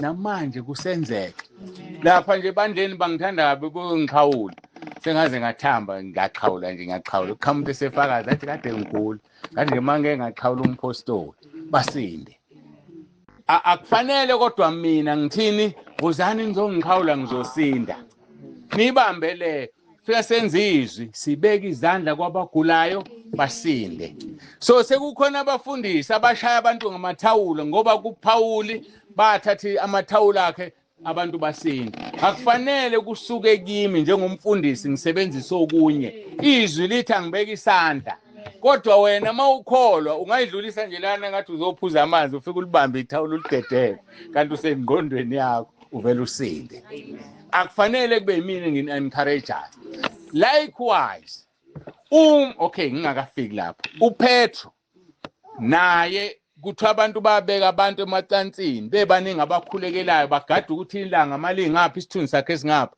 edlule ebhizi ekhulekela abantu isithunzi masishaya umuntu asinde a mere shadow lokho kuPaul ukuthi mange ungaqinile ekholweni uphambana nesangoma sikushaya ngesithunzi usupossessed angiphathe abahlala nazo ekhaya lezo zangoma so lento isivula amehlo ubone ukuthi ukukholwa kujulile akuyona into ofanele uyithathe noma kanjani yikho iBhayibheli lithi singadli nokudla nabantu ababiza ngabantwana bakaNkulunkulu kodwa benjani befeba bentshontsha benza zonke lezi zono lithi ngadli nokudla kodwa haya bezwe ngoba kufanele sibalande ezweni so ke qaphela ukuthi uphila impiloni uhlangana nobani especially omama laba bakhulelwe into la iBhayibhelini ifuna uyibuke ngomoya kwenzekani uMaria ebingelela uElizabeth wagquma uJose ubani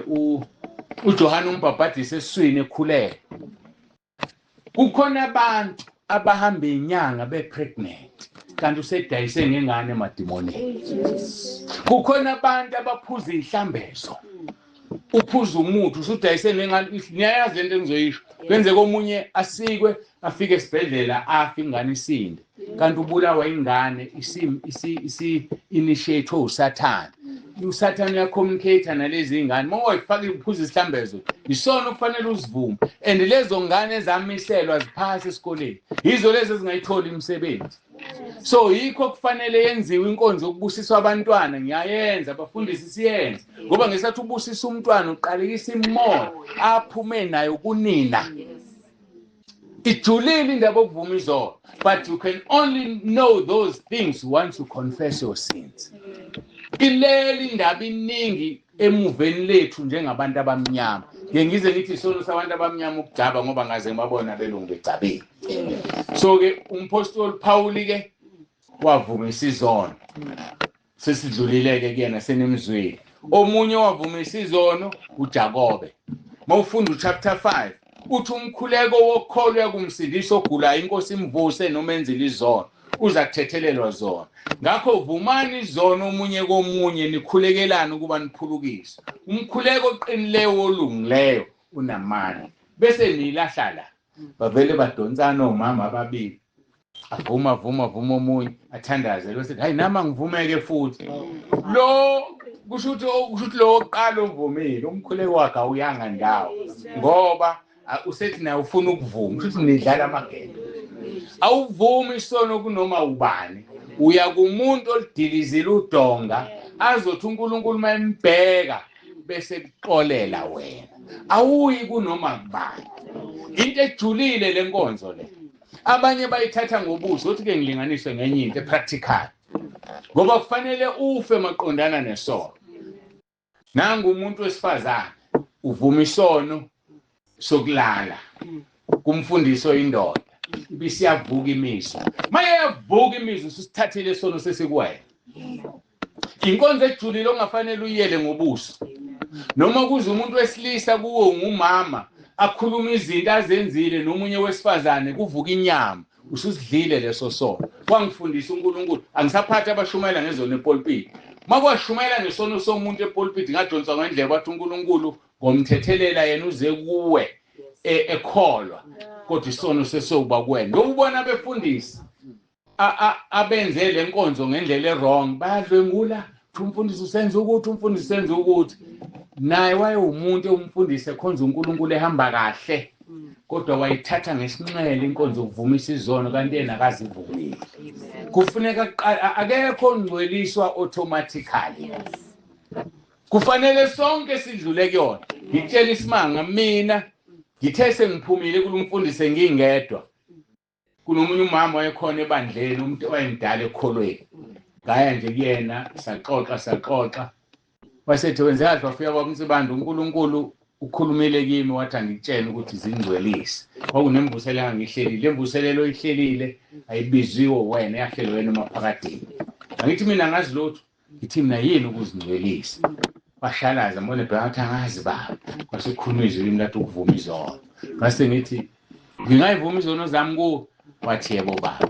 I took 3 hours wangisiza uNkulunkulu wangikhumbuza ngikhumula kahle ngathi khuluma 3 hours ngilanda impilo yami eqaleni ngaqeda wathandaza. Ngathi mangisuka lapho kwanezwe lithi angiyeni endlini enkonzo ngaya khona kuseyikopanyana encane ngazidina ngingena ngo3 ngangena ngakhiya angikwazi okwenzeka but ngaphaphama ngo4 mangivuka kwenze njani ngingcolile kwakupholishwa phansi ngingcolile ngijulukile I don't know ukuthi kwenzakalani ngiphume nje ahambe ngiyogeza ekhaya kodwa ngagcina ngiguqa ngithandaza ngikwazi ukuthi ngihambe ngiye ekhaya endleleni bese libuya lelizwi kufonela lo mama ngimfonela athi anginayo airtime baba wenza kahle uNkulunkulu sekhulumile uthi ngitshela ukuthi usungcwele manje awungizwe lonto nginganazi ngifike ekhaya ngigeze ngiqede 3 or 4 years later uyabuya uthi ngangikugcwalisa ngomoya ongcwele wawubhuquza yonke lento mina ngingazi lutho what happened So uNkulunkulu uzakhele nje mina ngendlela yakhe ngayilento engiyiyona. Futhi engingafuni ukuqhathaniswa nabantu ngoba ngiyazi ukuthi mina ngifana nabantu. Futhi ngeke ngilinde nabanye befundisi bozilo 40 days abaningi. Ngoba one day ngake ngacomplain again ngathi uNkulunkulu yini ngathi angiqinisela mina. Angiboni kwabanye abafundisi lento. Wayekade engikhuze ngilahle iphepha likaswidi. Hamba ngemoto ngavula uswidi ngawulahla ngewindi. Wathi owami umntwana akawephula umthetho akaningcolisi izwe. Keep South Africa clean. Kuyisono kuwe. And ngiyafuna ukunaki kuwe. Okungenzeka ukuthi komunye akusona. Naye lento esiyenzayo singamakholo izinto ezikhulunywe kimi bese ngiyayishumayela. Yikho ngadonswa indlela kwathiwa ngushumayela izwi. Umuntu nento yakhe ayitsheliwe musuyinika abantu. Njengoba sihlezi la mhlambe sinezifo ezihlukene. Angizuthi manginengculazi nginike umuntu onesifo sokuwa amaphilisi ami ngoba wazusebenza. So izinto ezikhulunyiwe ezingekho ezwini ezikabani ezami. Ngelinye ilanga I used to be a fast driver. Sime kanje robotini nenye imoto. Sithi masisuka ngivele ngicindezele vele libuye lithi wami umntwana ka race emgwaqeni. Kuyisono ku. Hayi ngadina ngibuza inkosi indaba engathi mina ngiyaqiniseka. Wangibuza one question. Ngathi ngizwile ukuthi ngithe ngifakazela langa wangibuyisa ngifastile kwazovuka umuntu oyengazohamba. Nekhumbula ngisho njalo ishoshe sahamba. Wase ngibuza umbuzo wathi kusukela lapha eCurrent kuze koshaya iCrossing imuphi umfundisi okwenza ukuthi ukhulekele umuntu oyishosha wasukuma. Kanwaye ikhanda athi ayamkhumbula inkosi wathi ke kuwena kunezinga lobungcwele engifuna kuwe musuzikhathanisa nabantu kunezinto engifuna ukuzenza ngawe engizuzenza ngabanye abantu ngathoba ke sengiyazazi nginikwa ivangeli lingafani nelamuntu njengoba ngizongikhuluma ngokuvuma izona abafowethu bayayiqhubekela akabambulela uNkulunkulu noma uSathane ukufihlile I don't know angiqhubekeke ngithe uJakobe uJoshua engeke ngingakhuluma ngoJoshua ngoba uJoshua uthola indlela yokuvuma isono vulani Joshua chapter 7 ngifuna la sicacise lelizwi ngiyagijima nje ngoba kunamavesi kubonke uJoshua wavuma isizono Joshua chapter 7 verse 19 ya 20 ngicela ukufunda njengengane yami ngiphuthuma uJoshua wayesethi kuAkhan ndodana yami ake umnike uJehova uNkulunkulu kaIsrayeli inkazimulo uvume kuye ungitshele okwenzileyo ungangifihleli naye lento efika ilahla abantu uthi uJoshua nika uNkulunkulu kaIsrayeli inkazimulo uthi whenever uvuma isono nika uNkulunkulu inkazimulo bese lithi ke uvume kuye ungitshele so mawutshela ubaba uNtsibande awuvumi kuye kodwa utshela ubaba uNtsibande kodwa uvuma kuNkulunkulu la ifika ilahleke khona bese uthi izono zami ngivume kubaba uNtsibande ubuyivuma kuNkulunkulu mina mangila ngibambela uNkulunkulu ngifuna uunderstand ngifana nani netoilet itoilet mawuya kulo alisho ukuthi kade kunomakhonga la ekhishwa yisisu ungangingcolisike nawe ufike uyisebenzela umsebenzi wakho ini toilet lakho uphuma uhamba alithi vu umsebenzi wami loyo ufika ukukulalela angizukugxeka angizukuhleka angizukukriticize angizukwenza lutho kuphela ngifuna ukuzwa ngoba ngifuna ukukhulekela ngendlela engifundisile so makunento engayi-understand ngizokubuza angikuzwa la uthi kwenzekeni yona kuphela into oyithola kimi umbuzo wokucacisa hayi wokugxeka hayi wokuhleka ngoba nami nginezami izono ezathetheleka so inkonzo ukuvuma isono so ke icacile ke la uthi uJoshua ndodana yami ake unike uJehova uNkulunkulu kaIsrayeli inkazimulo uvume kuye ungitshele okwenzileyo ungangifihleli so awuzumfihlela ubaba uNtsibande ngomtshela yonke into njengoba nje ngikhuluma ngokubulala izingane ngithi nizwile izona ezinkulu zokuthi sinobani salala sasebenzisa ukuthi ukuze ingane ingabebikho kufanele uzisho lezo zinto ngesikhathi ukukhuluma mina ngibhalelani ukuthi mase ngithandaza ngiwavala amehlo ngibuka lama point ngoba isono nesono sikhulumile kufuna ngisithandazele accordingly angikwazi vele ukuthi ngixolele inkosi izona zenzile kunezingane ezilwayo la kufuna ngifake ezulwini ngoba nginikezwe igunya Matthew 16:19 engikubophe emhlabeni kuboshwe ezulwini engikhulule emhlabeni ikhululwe ezulwini so lawo manje engiwanikeziwe ufuna ngiwasebenzise profitably bese uverse 20 usethi ku-Akhane wamphendula uJoshua wathi kuyiqiniso ngonile kuJehova uNkulunkulu kaIsrayeli ngenza ukuthi nokuthi sivunywa kanjalo nje isona iya kumuntu oyakuyena ngeattitude yokuthi uyokhuluma noNkulunkulu ayinomuntu and uNkulunkulu ubuka inhliziyo yakho uyadabuka engalenda azonto ufuna ukukhuluma uhleka nje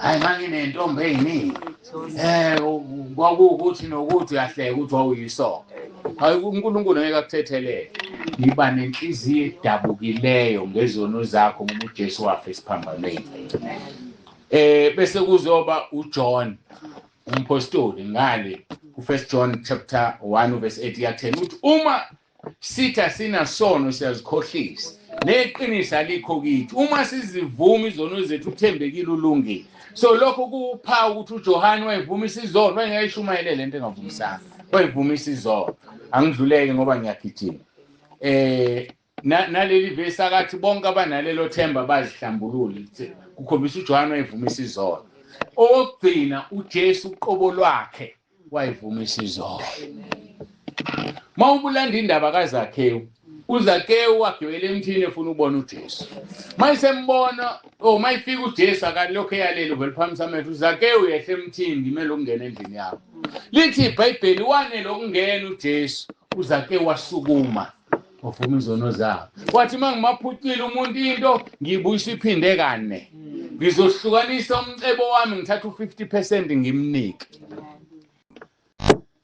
akhona uvuma izono lo mawuhlangane kahle noJesu uyazivuma izono zakho mhlambe ngiselapho izono azifani isono sokweba abafowethu sinzima kabi ayithi nenithi kulungile kobela umlungu mawake weba awuzuthethelele ungayenzanga lento enizoyisho manje Efesu chapter 4 isono sokweba sinzima kabi awuthethelele ungayenzanga lento ngizokutshela manje ivesi verse 28 Efesu chapter 4 ngifundeleke ngane yami silalelisise ukuthi umuntu owebile enzeni ngezandla zakhe verse 28 owebayo angabeseba kepha kunalokho akhuthale asebenze okuhle ngezandla zakhe ukuze abe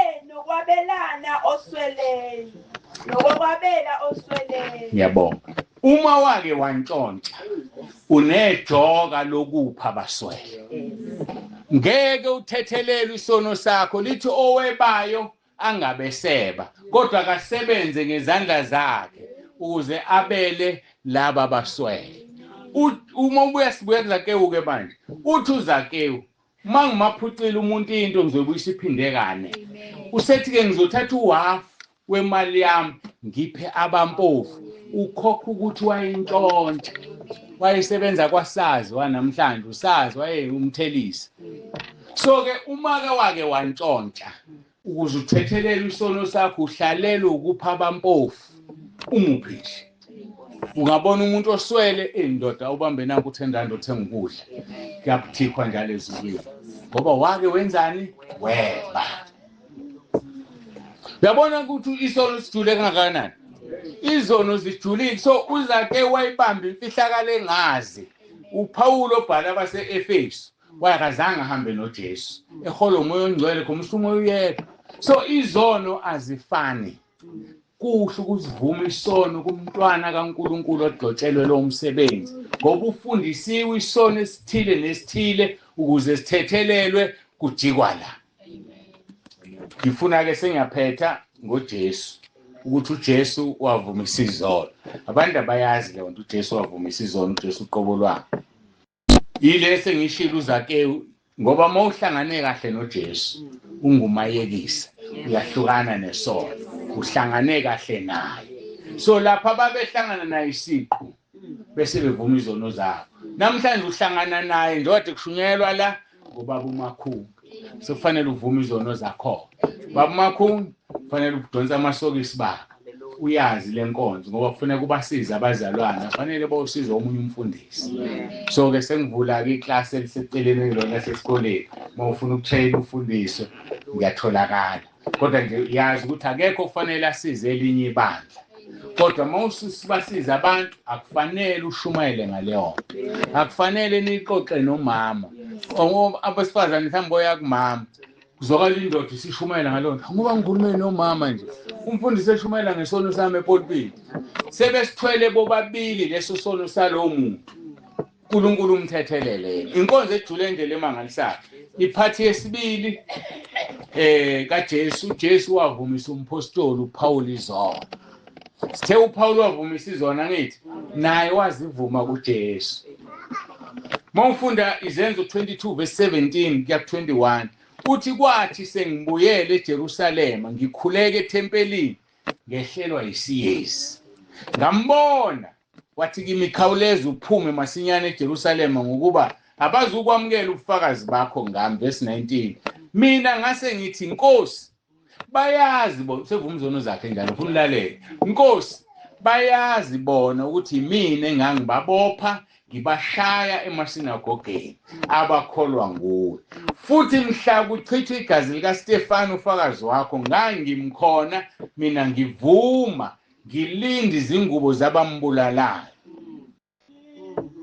so ukuvumelana nomuntu esonweni kuyisono uma usebenza ngumntwana kaNkulunkulu angebi bebe phambi kwakho isono leso uthi ngangimi kubulawa uStefane ngiphethe ingubo zababembulala ngivuma uPaul ufunda esikoleni sikaGamaliyeli wayisifundisa uPaul ewumfarisi wabafarisi so wayenamagunya okubayekisa ethanisa umshayo uStefane but wavuma uyasho ukuthi ngavuma uvuma isono sokuvuma bangaka abantu abeze kuwe besenkingeni mhlawumbe ngamathini ingane wami sengikhulelwe la hayi yalapha esibhedlela yakusibanibani uzokusiza siphume bangako ba-advise leso sono sekuyisenu nobabili yabulawa ingane ngawe hayi-ke angiyibambe la bekuthiwe ngikhulume ngokuvuma kwezono ziyavunywa izono bazalwane masingazivumile izona sikwazi ukucommunicate noNkulunkulu ngisho ukhulekelwa ugula so yikho-ke ngafundisa ukuthi umuntu uma egula ngimthandazisa uRoma 10 verse 9 mase ngimthandazisa uRoma 10 verse 9 ayathamba amadimoni awuzushayeka wena mfundisi mhlamba ngiphethe ngale ndaba emfushane kunomfundisi usese enkosini ngidawuthi kwaku-2017 if not 2018 angifonele wayengowasembongolwane sho sengiyacacisa nje ngoba akasekho uthi mfundisi wesifazane umfundisi kodwa ngiyezwa ukuthi angiconnectile noNkulunkulu ngiyabakhulelela abantu ngiyabashumayeza kodwa ngiyezwa lento ukuthi ayikho kimi bese thi mina futhi alikho elinye ikhambi umfundisi wakwevuma izona athi cha thina kufanele uvume izono zakho mfundisi uma ubheka uIsaya ebona umbono kaNkulunkulu ku-chapter 6 uyazikhalela ngesono sakho ukuthi maye kimi engihlezi phakathi kwabantu abandebe ezingcolile nezami izingcolile uNkulunkulu uthuma iSerafi lithatha ilahle elivutha libeke emlonyeni lithi uthethelelwe izono immediately ebekwe lelo lahle uthi ngezwi lithi siyothuma abantu so ngamanye amagama kufanele senze umsebenzi kaNkulunkulu singazivumeli izono asigudluze udonga khona sizosiza umhlambi kaNkulunkulu uze kithi sibakhulekele bakhuluka so ke lo mama ngimu-advise hayi bese ngithi-ke ngifuna uzibhale phansi ngoba umuntu engazibhalile akakwazi ukuzikhuluma kahle ngoba ukukhumbula same time akulula ngifonele kusasa usubhale phansi thatha ngethuba lakho uthandaza uNkulunkulu uzokukhumbuza qale ekunganeni unofoyeza udlala amacashelana by the way amacashelana isono usathane usuke efaka inkanuko ma abafuya izinja ma uthola imidlwane ina 2 weeks uthola okunye segibela kokunye nathi-ke sibancane sino-4 years 5 years kwasekudlala amacashelana isono impande yesono senkanuko hayi-ke bese mase ngiyathandaza-ke athi uNkulunkulu ngithandazisa uRoma 10 verse 9 ngathi mathi ngiyaqala ngiyathandaza uRoma 10 verse 9 kwakhala iy'nkukhu lo mama ngiyathandaza sephumele phandle kwakhala iqhude kwadlula amakebe hayi ngaqala ukuthi ngathi ziyandile kwakhala iy'mbongolo hawu bese ngithandaza ngoba ngiphile lonto ngithi Nkosi kwenzakalani lana na athi unamadimoni unolegion yiwo lona kwakhala amabhubesi kwakhala yonke into ngiyathandaza la kanti sengikhuluma noNkulunkulu ayingithandaze ngiqede athi hayi ngithandazise ngibusa myeke uzokuthinta kusasa ngilindile nami ngifuna ukubona lo muntu phela unolegion awu angafoni Nkosi engathi akafoni umuntu athi hayi mlindi uzofona ngoba amadimoni wathambise ngoRoma 10 by the way bafundisi Roma 10 verse 9 uvuma uJesu namandla ukuthi umuntu amadimoni athambe awaphumi nya ngoba izona zivunyiwe ngeke umkhiphe umuntu endlini kusela ifurniture yakhe lokho ufuneka siqonde sikhulela abantu sikhipha amadimoni kusasa liselikhona ilanda izono zaze ezikhona ngakusasa ke dini efonile mayifona ke into yokuqala eyikhulumayo ngesikhathi ngimncane ngino10 angiphatha isikhwama sika umkhulu wayenyanga noma wathi ubaba ngisazi kodwa wayenyanga one day wathi ungifaka ilwane wangicaba nase ngiyaphendula lezi ilwane bezikhala izolo wafa kuyilwane so ke wavuma izono waqeda ngakhuleka zakhala zavalelisa waba delivered umfundisi so ngama emagama ayikho deliverance ngaphandle kokuvuma isono ngingathamba nje idimoni uNtonto ukhululekile mawungasivumanga wayikhipha ngifinisha idimoni lilokhu likhona la iduze mhlambe lisaba nje ngoba uphatha ubiza igama lika Jesu asivumeni izono bafowethu sihambeni sezulwini baba Makhunga ngicela ukubuyisela kuwe baba ngiyaxolisa sengithathe sithi isikhathi kodwa ngikholwa ukuthi akekho lele ngoba ngikhuluma izinto ezingajwayelekile kodwa zikhona eBhayibhelini lethu usathana uyivalile nje asiziboni ngiyabonga uJesu Kristu inkosi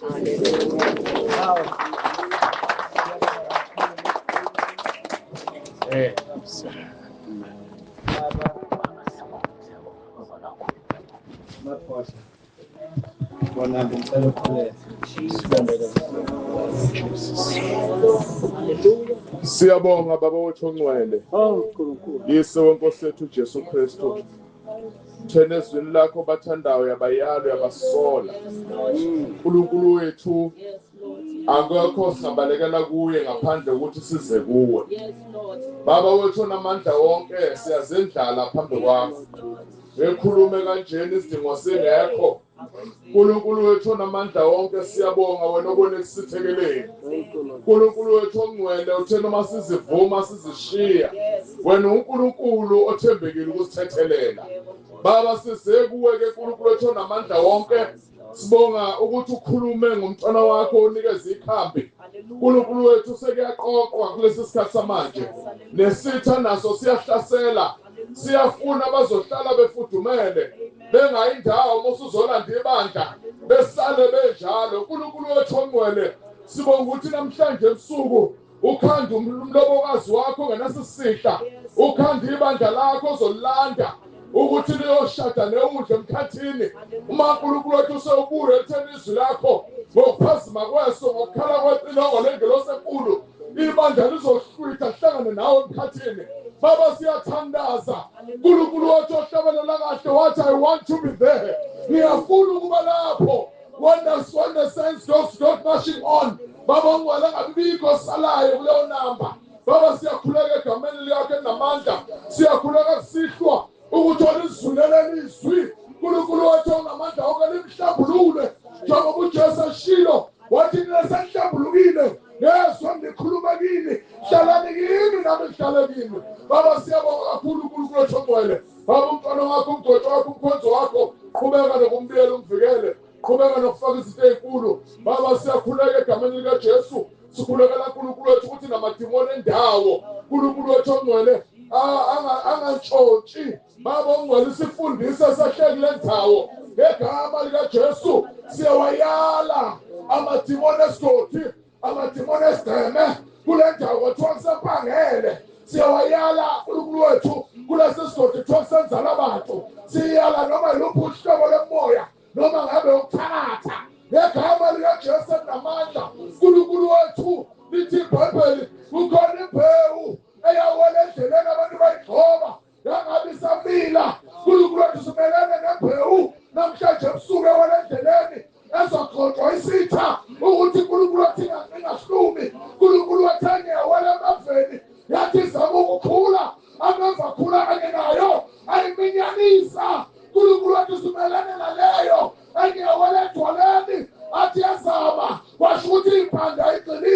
yashiswa ilanga baba sikhulekela umhlabathi owami ovundileyo eyathi umiwela kuwo mangathani yakhula yathela ngamakhulu yakhe ibandla lakho zakhele ibandla lakho zakhele wena nkulunkulu wethu ibandla lakho uthena ngalo amasana hayidesa ukulahlula oh siyabonga baba uNkulunkulu wethu othembekileyo siyabonga kakhulu siyabonga siyabonga Jehova phakeme uNkulunkulu wethu siyawezwa amandla akhe ayehlela kuloya ayehlela nakuloya ayehlela nakuloya ayehlela nakuloya ayehlela nakuloya egama likaJesu baba siyabonga uNkulunkulu wethu umgcotsho wakho ohola lezi inkonzo qhubeka nomfihlo siyabonga kakhulu siyabonga haleluya haleluya ubani njengawe haleluya haleluya siyabonga ngiyahlakazeka emkhathini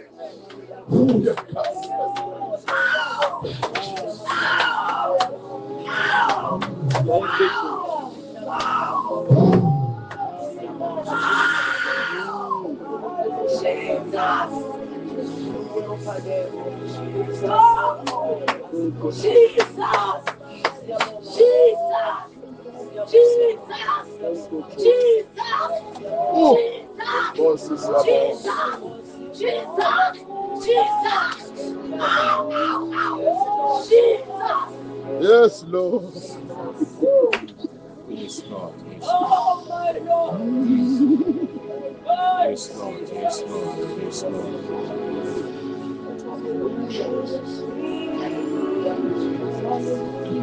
Oh, Jesus.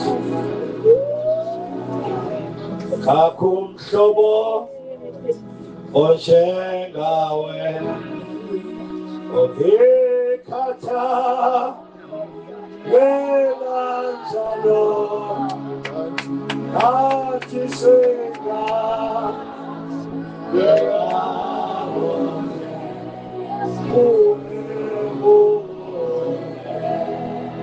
Makum shobo oshengawe Makum shobo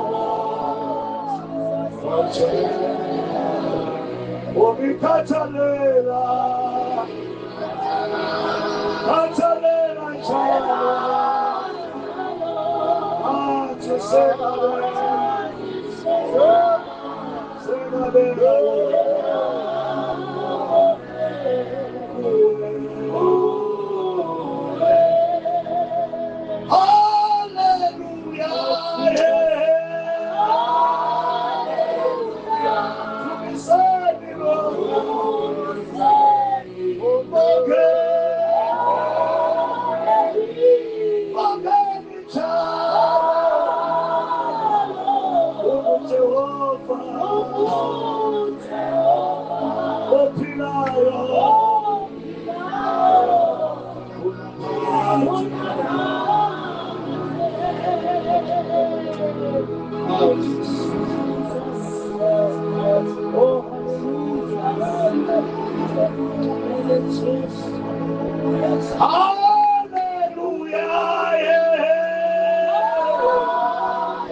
Siyabonga uNkulunkulu othandayo.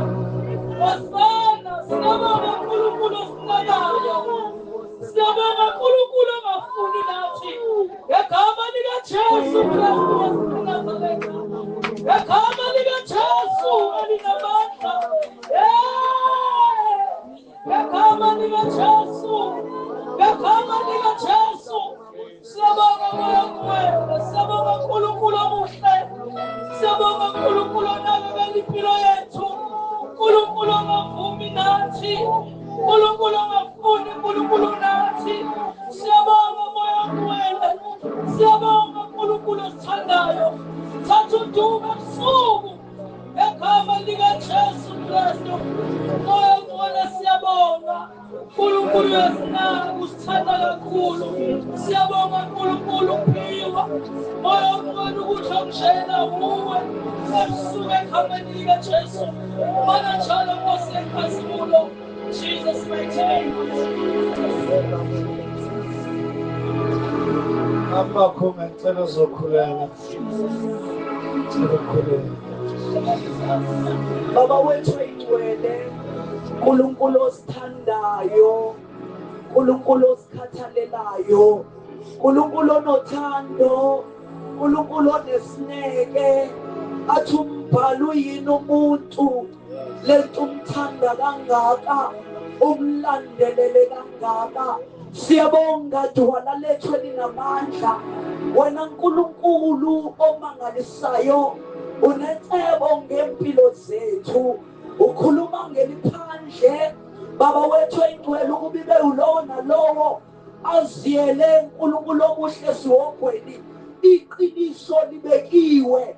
Baba siyabonga Nkosi ukuba ngabathandwayo, siyabonga Nkosi ukuba ngabatshelwa amaqiniso elithi iBhayibheli endilifundayo endibathandayo ndiyabaqeqesha. Siyabonga Nkosi ukuthandwa, siyabonga Nkosi ukukhathalelwa, siyabonga Nkosi ukunakekelwa. Singabobusa Nkosi osenzele wona ebusuku, sehlala entaba Jehova.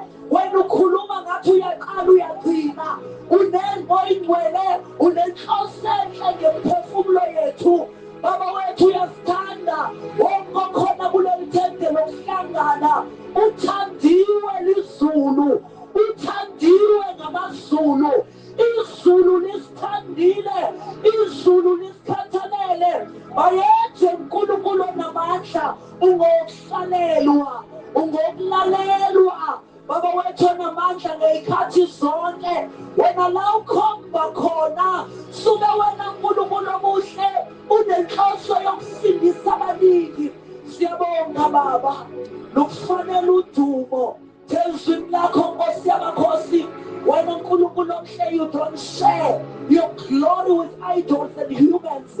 Kuyasho ukuthi namuhla ukhulumela ukuba unikeze udumo lwakho. Hamba wethu Nkosi ngodumo, sikufanele izibongo, fanele ukuphakanyiswa. Sebenzisa abantwana bakho ukuba Nkosi ufumane lo nalowa, usithola sonke Nkosi ezwini lakho. Singabakho Nkosi, siyabonga ebusuku Nkosi, siyabonga ebusuku Nkosi, siyabonga. Siyabonga moya ingcwele, siyabonga Nkulunkulu wethu. Qhubeka ke Nkosi ngalolu hambo oluhlobo lulandile, lulandwa ngale ndlela yokutshelwa amaqiniso lingena. Kusho ukuthi izulu uNkulunkulu onamandla, izulu uNkulunkulu onamandla liyavuna ukuba abantu mabangene kuyikhaya lethu sonke. Siyabonga moya ingcwele, qhubeka ke Nkosi engcwele nokusibusisa, qhubeka Nkosi yamakhosi nokugcoba incebo yakho, qhubeka ukhulumise ngayo, khulume ngayo Nkosi iqiniso njengoba linjalo. Oyithathayo uyoyithatha, oyiyekayo ayiyeke, kodwa wena Nkosi uyobusazi kubhaliwe ezulwini ukuthi iqiniso lakhulunywa. Baba siyabonga, siyabonga Nkosi, siyabonga dwala lethu. Udumo lukufanele, izibongo zingezakho. konke lokhu kwenzela udumo lwegama lakho bayethi. Bazalwane, icala lethu lokuqala nobe khona amanye besinawo lelokuba sizwile. Kungcono kwa obengekho.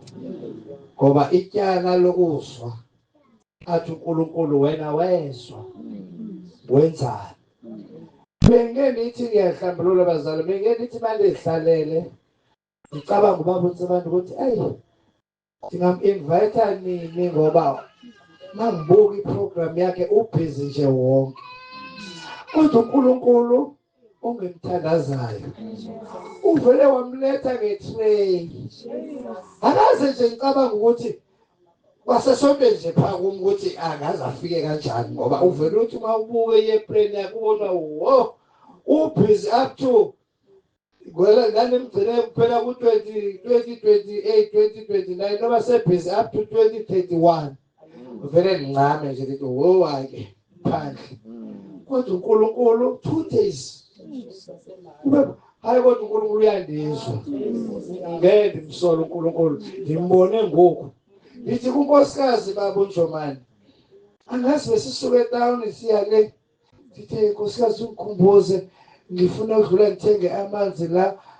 Bazoba baninzi abefundisi. Khona umfundisi ongitshela ukuthi uyenza. Naba lo Njomani akabantshele tu. Kodwa ndiba baninzi abefundisi. Ngithi base ndifike la akangikhumbuzanga.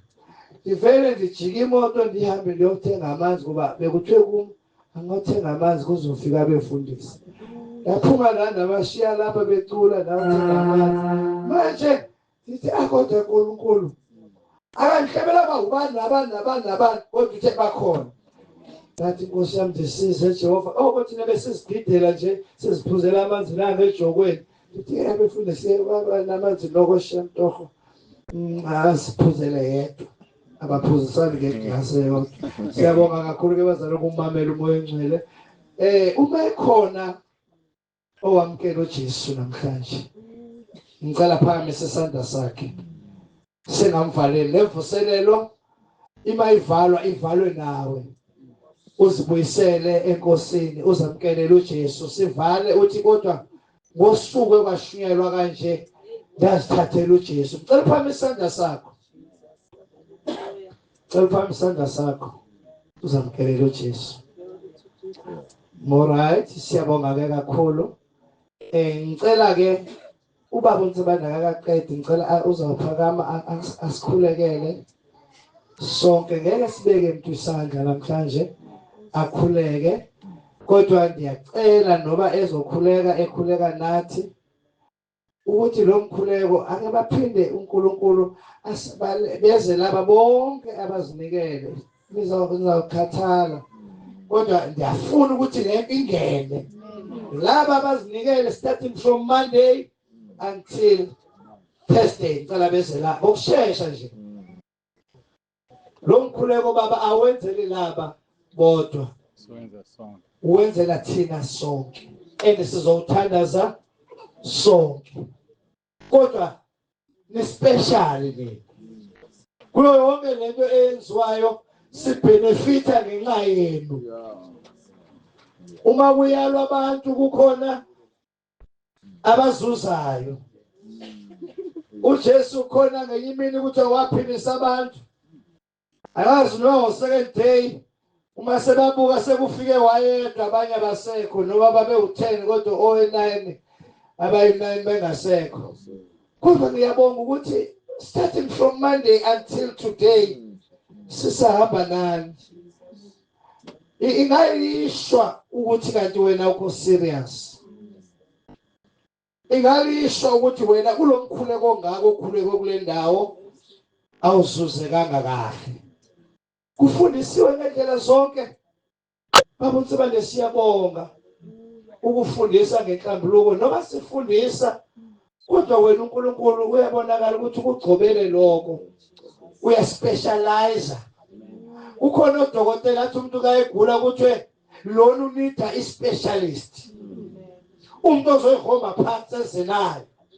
Umuntu oyikhuluma ngaye ongayikhuluma nje ebantwini kuphela. Baba uNsibandi. Vuso wakho umsebenzi khona lewa Lemachaswe kama lakho vuso wakho uso wakho umsebenzi lemachaswe kama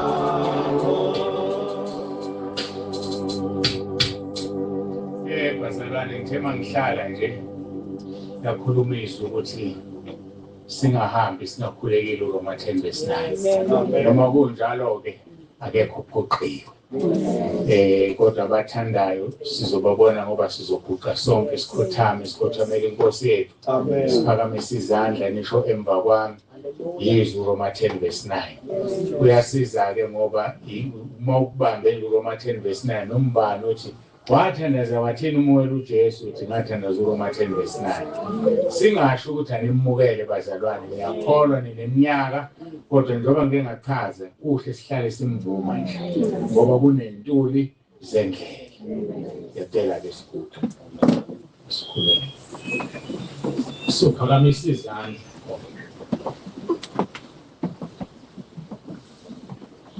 Nkosi Jesu ngiyavuma ngomlomo wami ukuthi uyinkosi ngiyakholwa enhlizweni yami ukuthi uNkulunkulu wakuvusa Nkosi Jesu kwabafileyo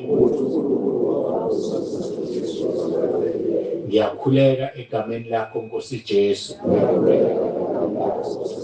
ukuba ungisindise uSathane angimfuni amadimoni angwafuni ngiyacela Nkosi Jesu uphathe impilo yami ungikhulule emandleni kaSathane ungilondoloze Nkosi Jesu uzongivuse ngosuku lokugcina ngiyabonga egameni lakho Nkosi Jesu uJesu Kristu inkosi amen Ngicela ukunikhulekela ke nonke nilalele nje baba egameni lomfelo wethu uJesu